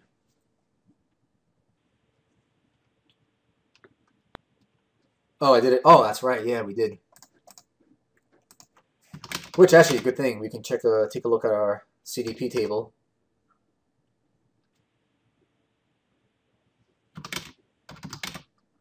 Show CDP entry.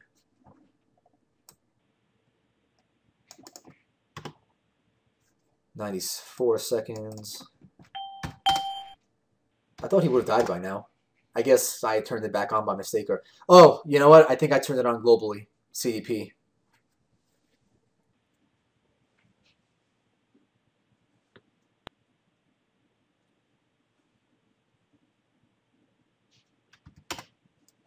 Yeah, he's dying. So he should be gone. All right. So now we'll do this for 3 and 4. So I'll blow right through this. Actually, you know what? If you I'm not just in the interest of time. I'm not going to do it for 3 and 4 because it's more just like copy and paste, copy and paste. But for you guys who are not familiar with it, definitely do it for routers 3 and routers 4. Not because you don't know the commands, but just do it for the practice.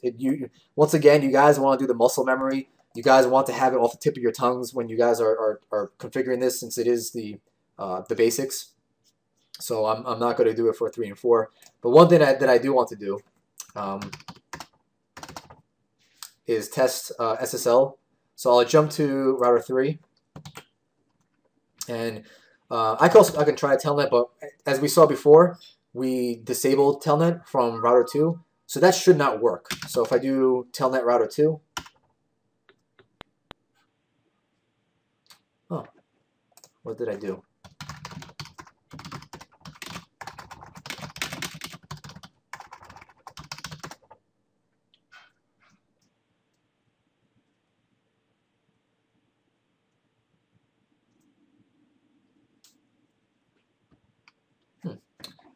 That should be it.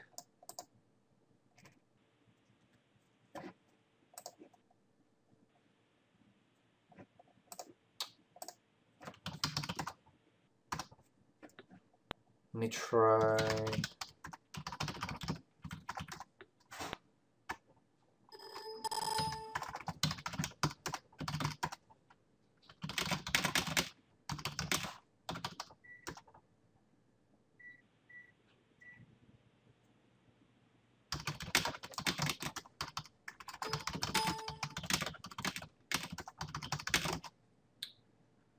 And notice, by the way, guys, if you do log in local here, it's not going to work since we have the AAA turned on. But we should not be getting any.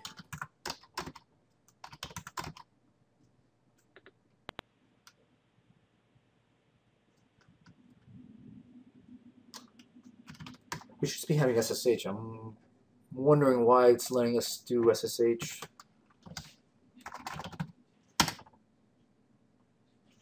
I mean, letting us do telnet.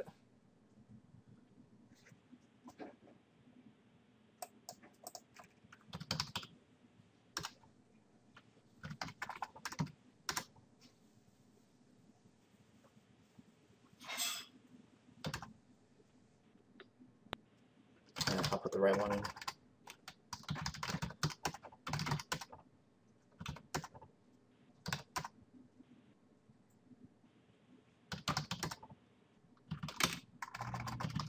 Well, what I wanted to show you guys with the SSH is there's a way that you can actually log in using SSH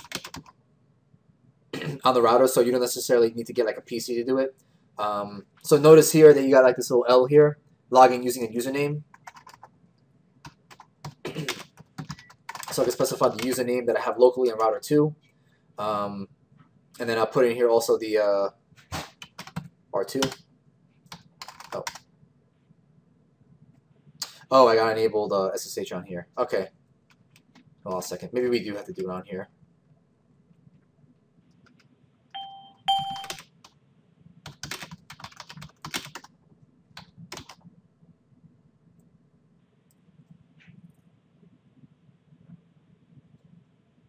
Oh, wait, no, never mind. Did I fat finger something? No, I just was... Never mind. Yeah, we could. Hold on a second. R2. Here we go. So, this is SSH L for login, W Zambrano R2. This is obviously the host name that we had set up, and the password. So if you do here, show SSH, you can see here that I'm connecting using version 1. for some reason. I'm connecting here with SSH. You can also do a show sessions. Nothing open right now, or show user, and also tell you here like where you're coming from, how long you've been idle, your username, and what VTY line you're using. Which I'm curious why it's.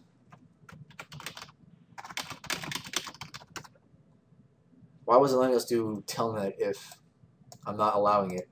Let me do this. I'll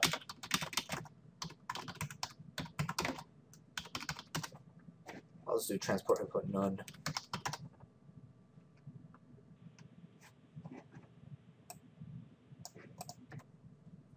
See if that does anything for us.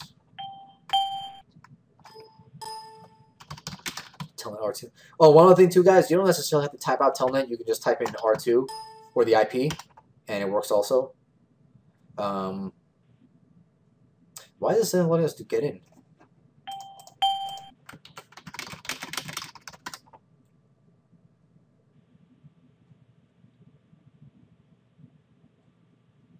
Well, let me do on 5. Maybe because I specified 5 earlier and I wasn't really supposed to.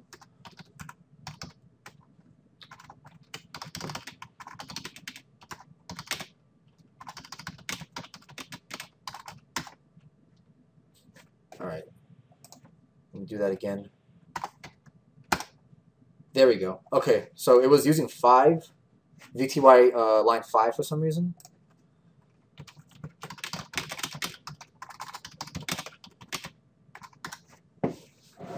There we go. So we only have 0 to 4. We don't have 5. I guess for whatever reason it found a way to get in using telnet. So we'll... Yeah, Mike, what happened was I had a VT line 5 specified, and it looked like for some reason it was using that to use telnet. So when I did a no line VTY 5, it... Yeah. So...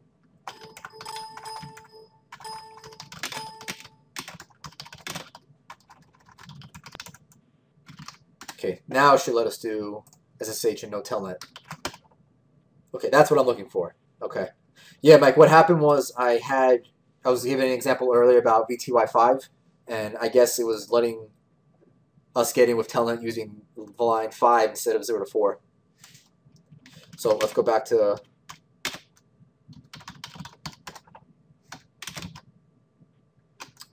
R2. Here we go. So we already specified the username, so it's not asking for us here. Cisco, and we're in. Okay.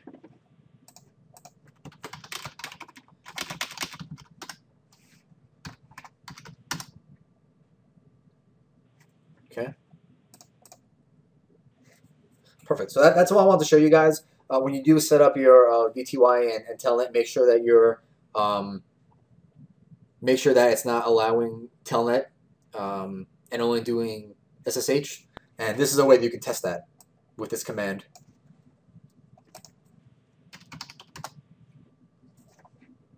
Okay, so like I said, I'm not gonna go through the whole thing because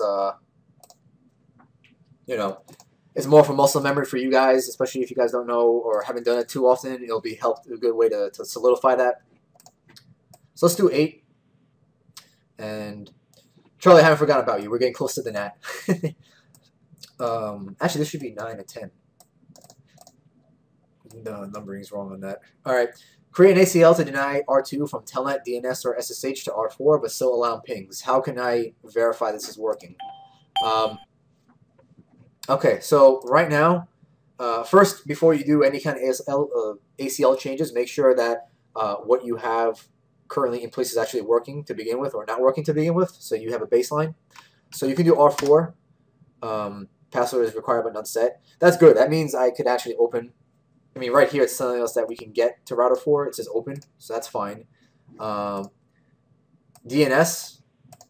Now I can't really test DNS here, but we'll put the ACL in there for that.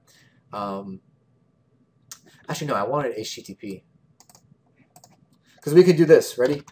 We'll do config t IP HTTP server to turn that on. So what we can do is we can telnet to router 4 on port 80, and notice it says open. So scratch DNS. We'll use just put here HTTP. I'll just hit Control C to get out of here. There you go.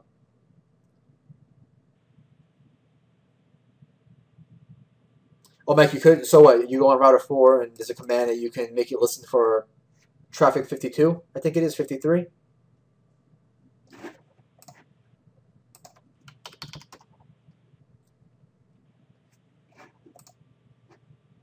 I know what you mean. You mean telnet R2. I think there's a way you could specify that.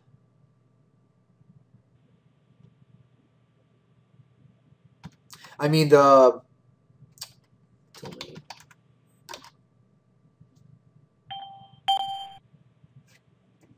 Oh, you mean on router 4? You mean? Oh, a second.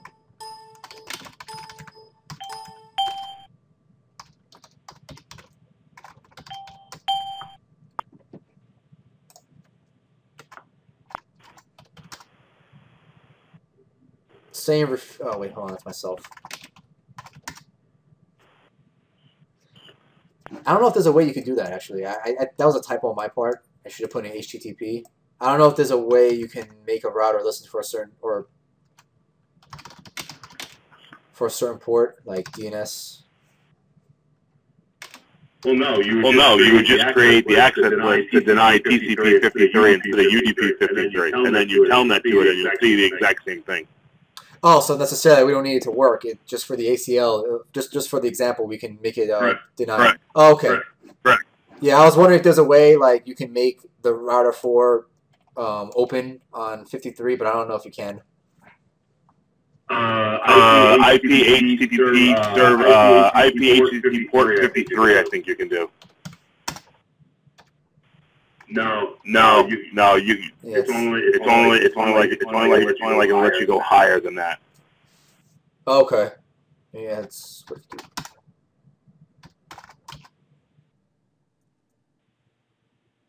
Hold up. Maybe because I have it turned on already, so.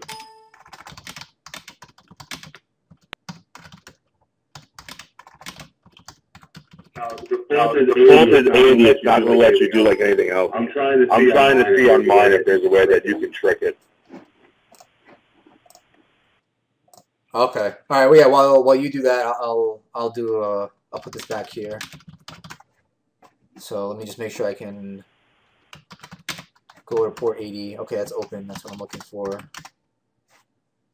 All right. So in the meantime, we'll just say create an ACL that denies R2 from telnetting HTTP, so just scratch DNS, or SSH to router 4, but still allow pings. So let's jump to router 4, and we can actually do this one of two ways. So we can specify the loopback, or the, I mean, in this case I didn't specify, so we can either or works, or I can say the actual interface that's going towards router 3. So in that case, 0.0, 0.1. So we'll use 0.1 for now. This guy.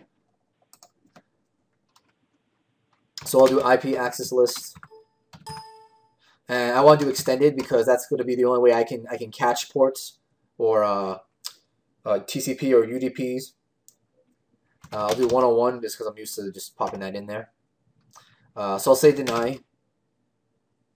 TCP because we're talking about ports here. Telnet and DNS. I mean, normally, let's say if you had a Windows box, you should. I mean, not you should. You can. You know, let's say if it was like a DNS Windows box that's listening already on port 53, you can do that. But we'll say deny TCP host because we're specifying here router 2. We'll put his IP in here because that's a source. A destination address. So we'll say that he's going to. Well, actually, I wanted to. Let's do this. I want to get the IP without going into it. I'm going to break my ACL.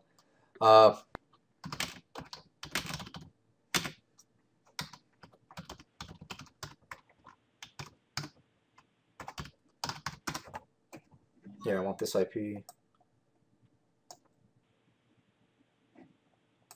I'll keep it uniform, because we're not talking about loopbacks here, we're just talking about the actual interfaces. Just look at that. Or I can say even better, I can say host instead of using the zeros. It's kind of like the same thing. And I'm going to match on, we said, telnet, which is 23. 80, we'll say. Or we could even do 53 also. We can put them in there too. And SSH 22. And then, of course, we got to put on our permit any at the bottom of the list. Oh, there. Had it backwards. There you go. So now let's do a show access list.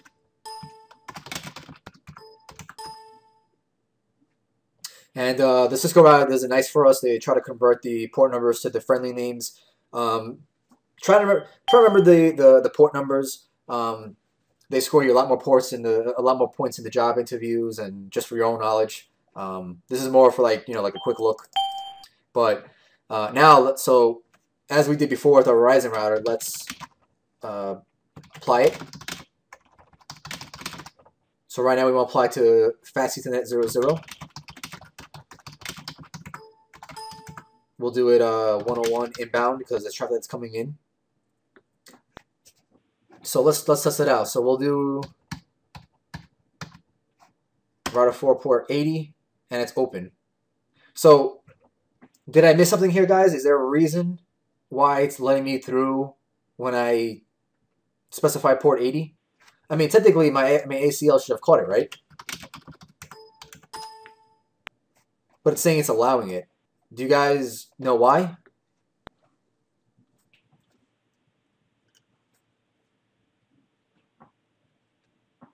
UDP? No, not UDP. I mean, that could be a good troubleshooting. Then you can say, well, maybe it's not TCP, it's UDP, but these guys are using TCP, so we got the right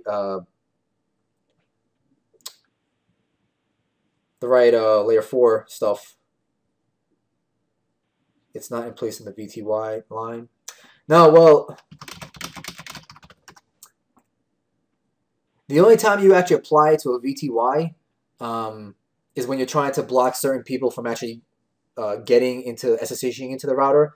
And in that case, you would use an IP access group command. You wouldn't use the IP access list command. But in our case, in our example here, we want to deny telnet, DNS, SSH, HTTP, not just the telnet stuff. So we're doing more than just VTY. So it's kind of like like you say, a trick question. What I did with you guys. Remember when we created these DNS entries? Do you guys remember what IP we used?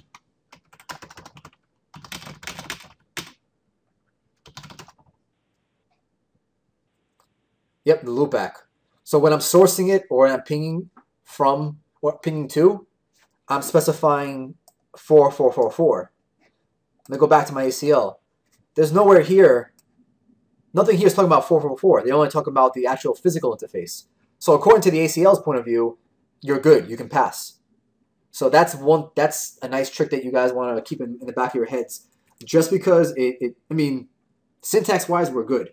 But you have to remember where you're actually coming from and what you're actually pinging to. So, here I specified, and that's kind of why I did that DNS little, thing here. I wanted to see if I can trip you guys up. If I do telnet, if I do it out the right way, telnet 192.168. 1.4.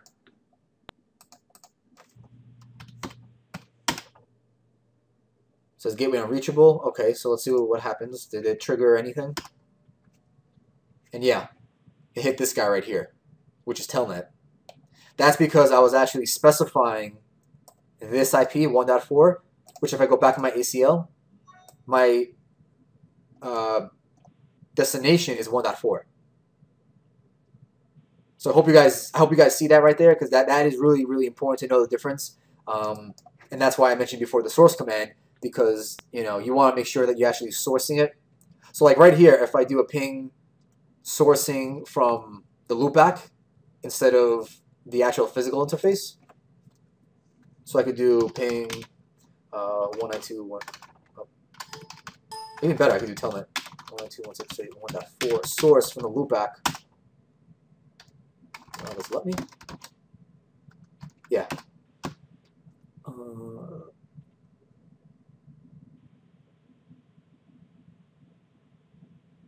Source interface, that's what I was looking for. Loopback. It works. It's open. So once again, let me go back here. My telnet traffic is still being matched here, but my, as you can see here, my permit is going up. That's because, once again, I'm sourcing it from my loopback, which is 2222. 2222. And my ACL says nothing about the source being a 2222. It's just looking for 0.1.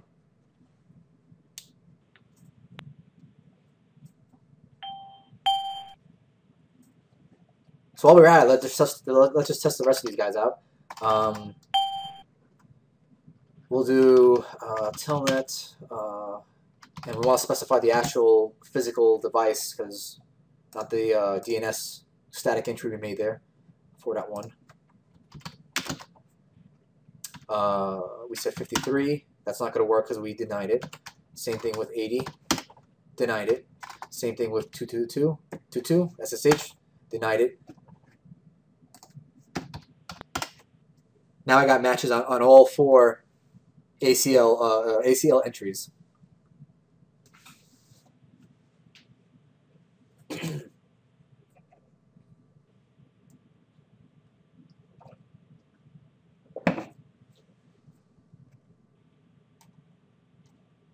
Just give me a second, guys. I'm just going through my emails here.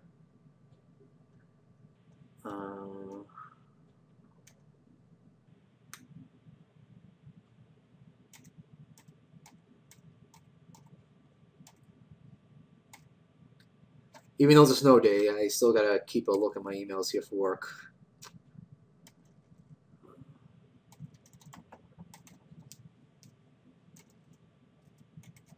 Okay. All right. Yep. The dog collar, man. All right. So Lewis says, so you have to use the NENI on the access list. Yeah, you do. This is allowing everything else. So it works top down. You want to put your most specific and your most specific entries should go to the top, like what you really want to deny. And the more you go down, you want to get more and more lax or more and less restrictive until you get finally to the bottom, which is, you know, in our condition, we want to allow everything else, or at least still allow pings. I mean, technically, I could do a permit, you know, any TCP, ICMP stuff, but any works here too. Yeah, and we also have that implicit deny. So if I go in here, my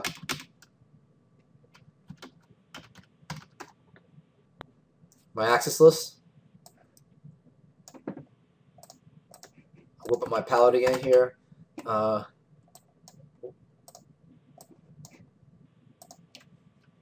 This is another way you could do it. Before I showed you guys with the named access list, you can, I mean, technically too, I don't need to say no to everything. I can just say no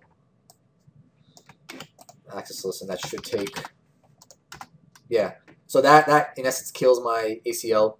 So when I come in here, I'll take, actually this is perfect. I'll leave like this. I'll put that back in there, and I will probably have to reapply it. Yeah. Oh no, actually no, it's still there. Yeah, so access list does not disappear. So now if I do a regular ping,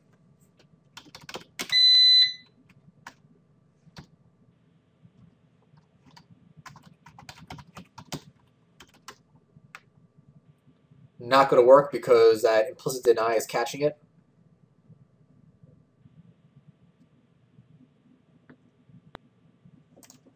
And actually, I even blocked I blocked everything, even including my EIGRP. So one thing that you could do also here, you do access list 101. What some people do, deny any, oops, deny IP any. There's a command here called log. So anytime something happens like that implicit deny, you could, I mean, you can see it right here. Now it's caching the hello packets. I believe that's a hello. That's the hello for EIGRP.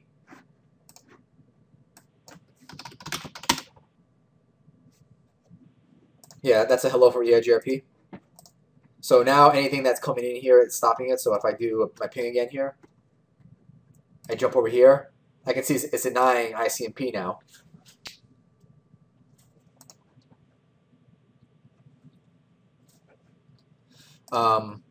But yeah, obviously we don't want it in that case, so I'm going to put at the bottom of that list, access list 101, permit IP, any, and now my neighborships should come back up. Oh, actually, no, it's not. Hold on a second. That implicit, that deny that I put in there is still in there.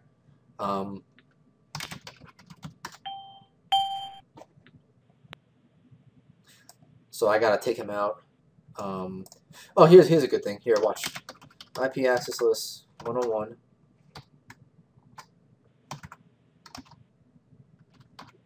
Extended 101.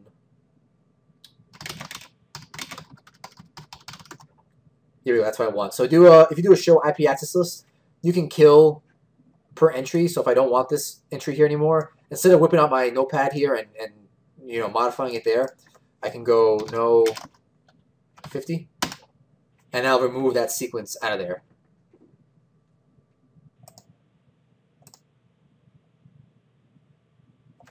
I see the chat going crazy. Just give me a second. I just want to make sure that this comes back. Yeah, here we go. Adjacency is back up, so I should be able to ping from 2. And perfect.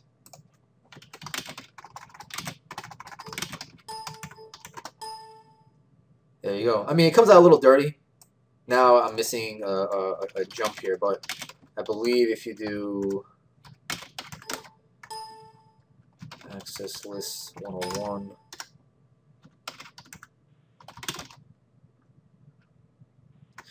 I just had it earlier. There's like the resequence command. Yeah, resequence 101, and I want to start at 10 and increment 10. So just bear with me, guys. So what this is saying here is for ACL 10, and this is helpful too when you have like when you modify ACLs a lot and it just gets messy and people try to squeeze in there like 21, 22, 23, you know, between 20 and 30. It gets messy. So one way that you could do to you know, fix that ACL to make it look nice and clean like it used to be is use this command, resequence 101 10. So you start at the access list entry 10, like the way I have it here, and then you skip every 10 entries, so it comes out clean again. So watch, I got 48 to 60. Now when I do a show, it should show 1, 2, 3, 4, 5.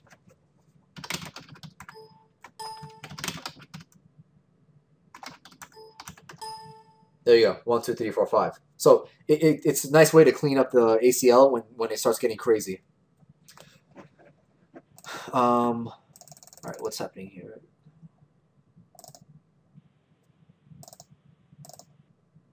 Okay, I think Mike's got it covered there. Okay, so that's good. I didn't think it would take this long to finish this. All right, 7. Router 2, create a DHCP pool. To make this interesting, go to router 3's, and I'll take this out here. To make this interesting, go to router 3's interface 00 and set it to get an IP via DHCP. So we're gonna on router 2 we're gonna create a DHCP pool, and it's gonna hand out an IP to router 3. And after that's done, we want to make sure that router 4 can still ping Verizon. So let's go to router 3. And one way that we can do this is well, let me do this first.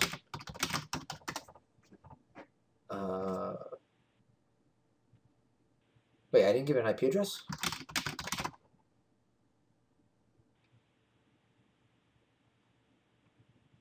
All this time I didn't get, wait, hold on a second.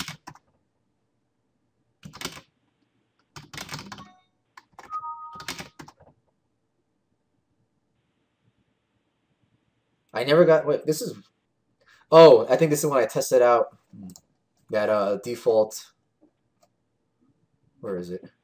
Yeah, here we go. When I tested out that default interface command for you guys, I killed the IP address. Don't count on the scroll buffer to be that high for you guys when you're production. Chances are by that time it's gone. And you're hoping you have a backup somewhere. Okay, normally before I do this kind of stuff, yeah, my DHCP went up. Do a whatever modification you're about to make, just make a copy of it, dump it into Notepad, so this way you have a copy of it. Because when shit hits the fan, you want to make sure that you have a backup, and go into SolarWinds or whatever, it just takes way too long. Okay. So let's do this. We said 00 IP address DHCP. That's the way that we can, yeah, the neighbor goes down. That's the way that a router can get a IP address from an ISP. I mean, a lot of times ASA 5505s will have that configuration set up. But let's go to router 2. We'll say DHCP pool, IP DHCP pool. We'll call it meetup. That's it. And here, there's really only one command you could put in here, that we're going to put in here at least. /24. So one of the few times that you could use a slash notation in iOS. So you could specify the network with a pool of ranges that's going to be pulled out here, and that's the basic. That's it. 2 commands, and there's your DHCP server. It looks like already we got our neighbor up. Now if I do a show, or even better, do show IP DHCP bindings, you can see here that I already handed out an IP. Here's the date, here's the expiration, here's the MAC address of the person who has it. Now I set this up on purpose so that the next IP handed out would be .2, which would be the same one that it had before, because .1's already taken. So it has to give it .2, the next one in the list. And it is. .2 is here, and it's set via DHCP. So if I go to router 4, I'll ping 1111, which is Verizon. Oh, that's right. We got to do source loopback. It works. Now, of course, you know, there's a ton of other options in here that you can mess up with. You could do lease time. How many days do you want that person to have the IP address? I don't know, you can put like 5 days or something. A DNS server. Now, obviously, this is, you know, if this was like a PC or, you know, even like a, you know, PC or another router, 42222. You can say who's the default router going to be. I can say point to myself. So there's a lot of options that you can put in here. But if you want to see that section, that's all. I mean, just these 2 commands is the bare minimums that you need to get DHCP running on the router, but everything else is extra. As you can see, once I pop these 2 commands in here, router 3 got that .2 address here almost instantly. Everything else is just customizations that you want to do to your DHCP pool. Okay. Second to last, we're almost done. Configure PAT on router 2 so that all outside addresses from internal routers appear on the outside as router 2's 00 interface. Because as Trey was mentioning, if I just do a regular ping, it's not going to work because I'm coming in as that 192.168 address, which Verizon is doing a very good job of blocking for us since it's hitting that private range, and Verizon, the ISP, is going to drop those private ranges. So let's set that up. First, let's make up an access list of what traffic to catch for that. So, and you'll notice this a lot with Cisco. They want you to make access lists to kind of classify what traffic you want to, what you want to do. And, you know, like grab the traffic that you want to, you know, take, and then you apply that to another command. This is a 192.168.1.0 range, so we'll go on router 2. IP access list. I'll just do a regular standard. For this kind of stuff, you normally use standards. It's just a lot easier that way. Permit. Once you get into CCNP, you'll see a lot more of this. 192.168.1.0. Okay. So now, if I do IP NAT. Oh, before I even do that. I know. Actually, no. Let me do this. IP NAT. Inside source. Now, this is just something that I think most people type this way, in this order. Let's see, list what ACL that you want to reference. So any traffic that matches this this ACL will be natted. Interface, and we said it's 000.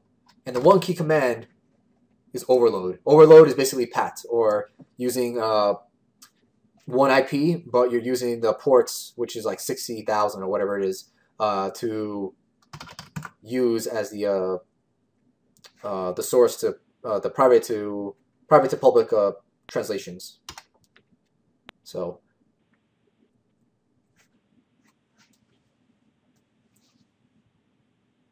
now one thing is here that I want to leave last, the third step, and I want to leave this for last because I've noticed it breaks my GNS3 sometimes.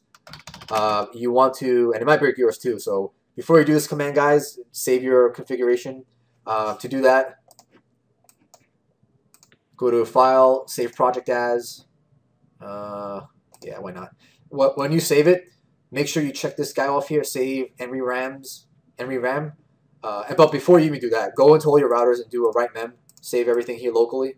So do a write mem. Then go here, check this guy off and hit OK. This way it'll save your config in case this is about to break your topology, because it has for me a few times.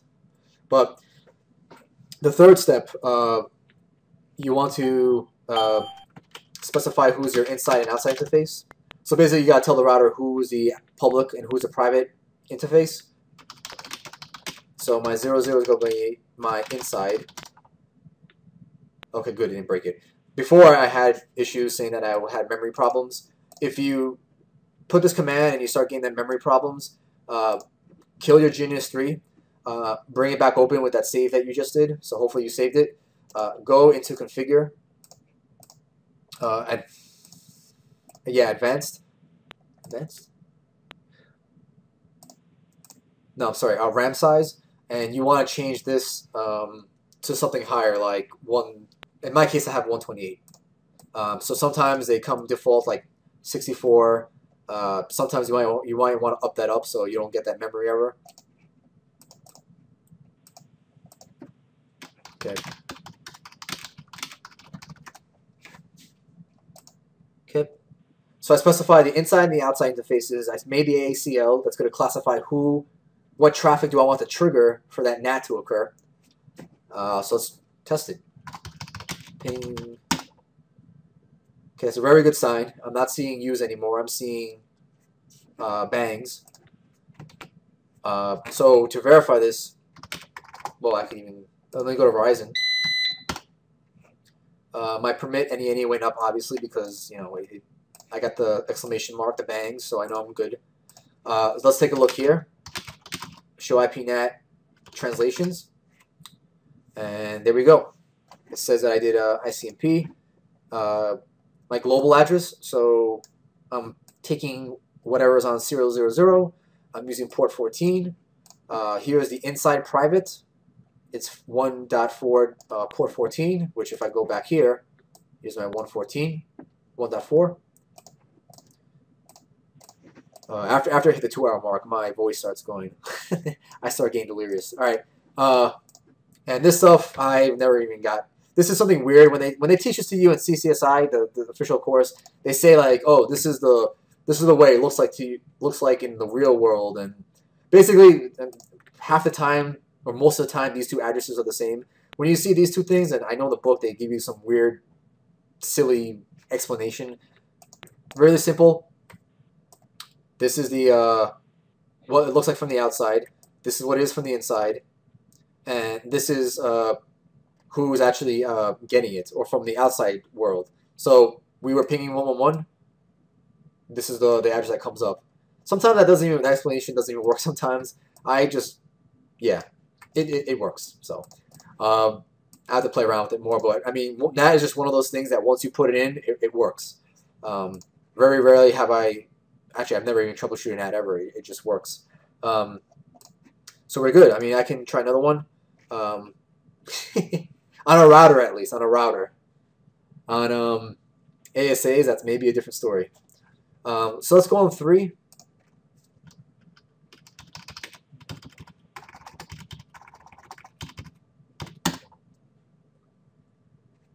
I did not hit it, and reason being is because that's not part of my ACL. So let's bring up my topology here.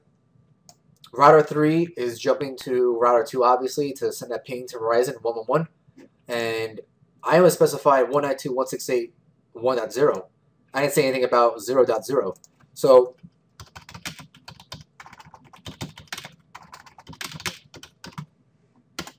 if I source it from 00, which will trigger the ACL, they'll take.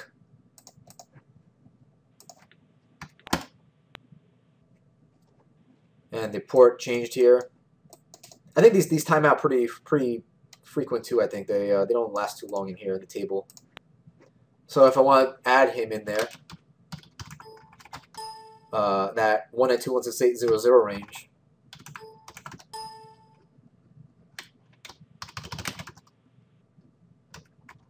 Access list commit 192.168.0.0. That should hopefully now trigger the 00 traffic to be added. And it looks like we have success here. And we do, perfect. Now we got 2 entries, one for router 4 and one for router 3.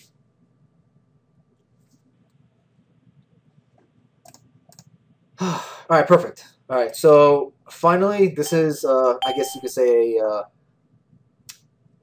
segue to part 2, which we're going to be messing more with IGPs. So this is going to be a picture of our part 2 scenario. We're going to add another router. We're going to put switches in there. We're going to put some PCs into VLAN routing, have them ping each other, and we're going to mess with all the 3 major IGPs, RIP, OSPF, EIGRP. But this is kind of like going to be like a segue. So if we want faster convergence, change the hello hold on timers for the router for your routing of choice. So if you picked OSPF, you'll change OSPF. Test this by doing a no shut on a neighbor and ensure that the neighbor goes down faster than the default. So the quickest way you could do this, do show IP protocol. Where is, here's my hold on timer. You can change this. Let me see. I believe it's on a link basis with EIGRP.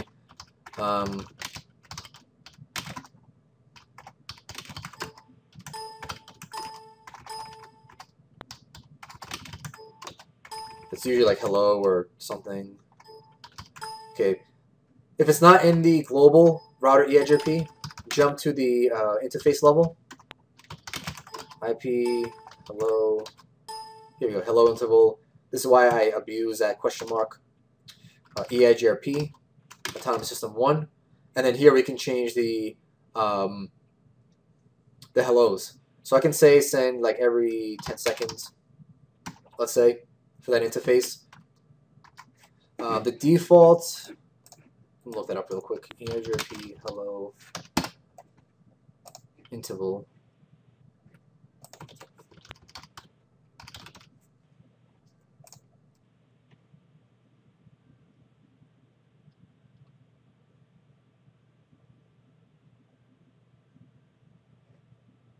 Okay, so according to Cisco.com, the rate at which EIGRP sends hello packets is called interval. You can adjust this via per interface with the IP hello interval.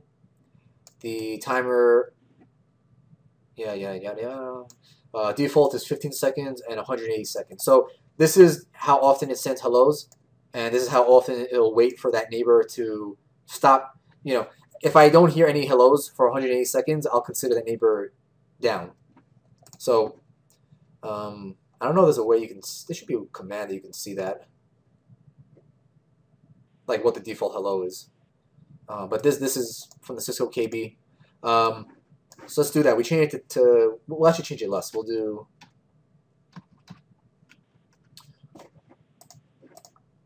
who do we do that for? See, it's nice in Nexus because you can type in like where, and it'll tell you like what interface you're in.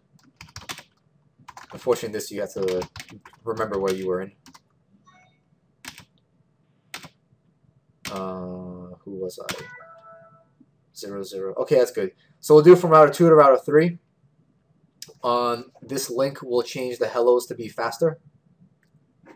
So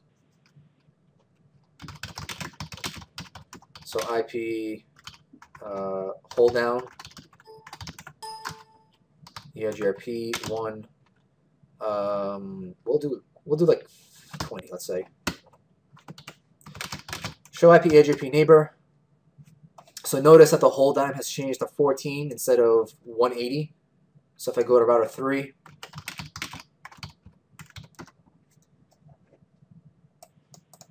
you go the whole time. I think actually if you change it, no, it goes back up. I'll say if you looks like that's something that you can change on a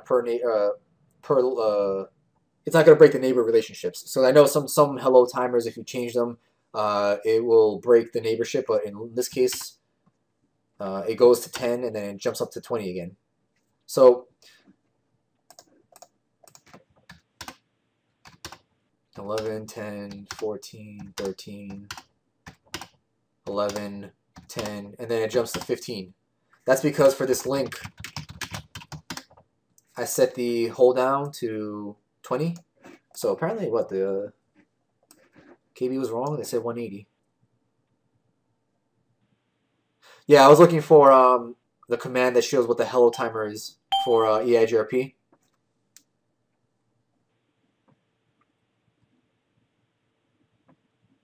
Oh, that's right. The hold time is typically 3 times the hello interval. So whatever the hello is, it'll times it by 3. So it looks like.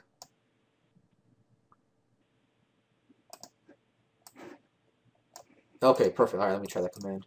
So show IP EIGRP. Yeah, because it's an interface basis.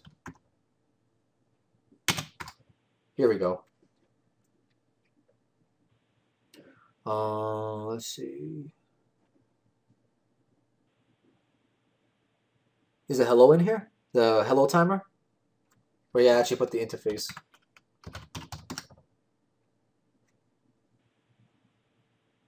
Look below the interface. See where it says interface FA00 and then hello interval is 10 seconds. Okay, there we go. Where's the hold down? The hold down, is it here too?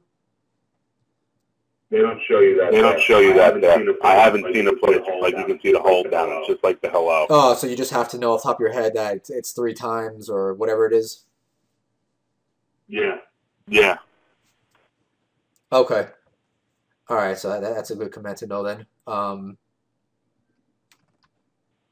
Yeah, because if I take a look at, actually, let me take the same command because we were changing this on router 2. Let's jump to 3. If you issue that same command, the hello interval. Oh, that's pretty aggressive. Hello interval is 5 seconds. Actually, so we could even do it more.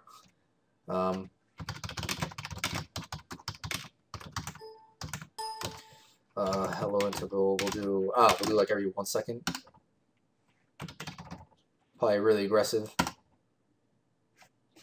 Yeah, so it's every 1 second, and the hold down. Actually, Mike, the hold down, the hold down timer. I think it's under EIGRP neighbors because it has a little entry section for it here.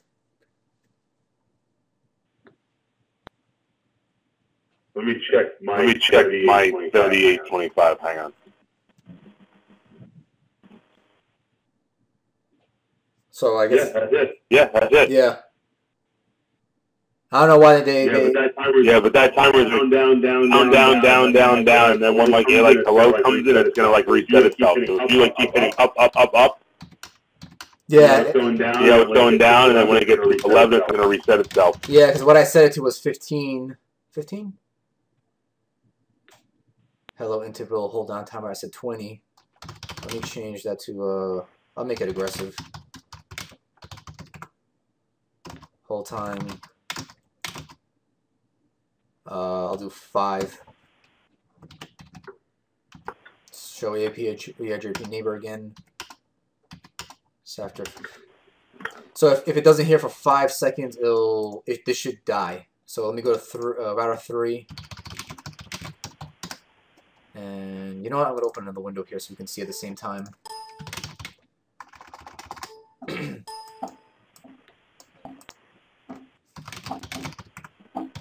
Because right now we have it set for hold down timer is 5. So technically, if I don't hear about it for 5 seconds, it should kill that neighborship. Okay, so let me do a shut on this. Okay, so 10.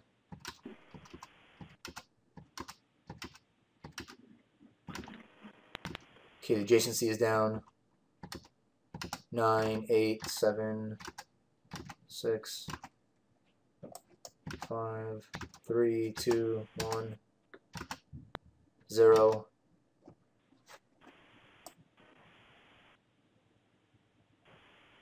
right. I guess there was a little bit of a delay because it took a while for that shut command to happen, but it's one of the ways you can speed up the removal of a dead neighbor.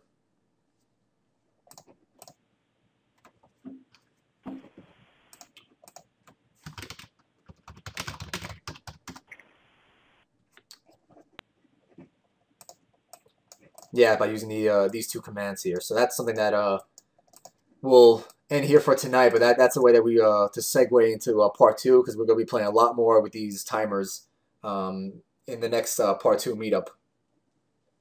So that's it for me, guys. Any questions, comments before we wrap up here for tonight?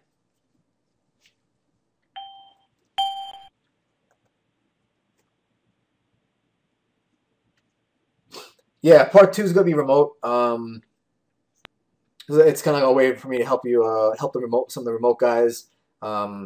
As you guys are probably aware, I love the face-to-face meetups. I find them a lot more enjoyable, but I know a lot of times a lot of guys can't make it, so I like to focus on them more, but I do the best I can. There's only so much time I have in a day, so anyway, so let me kill the recording.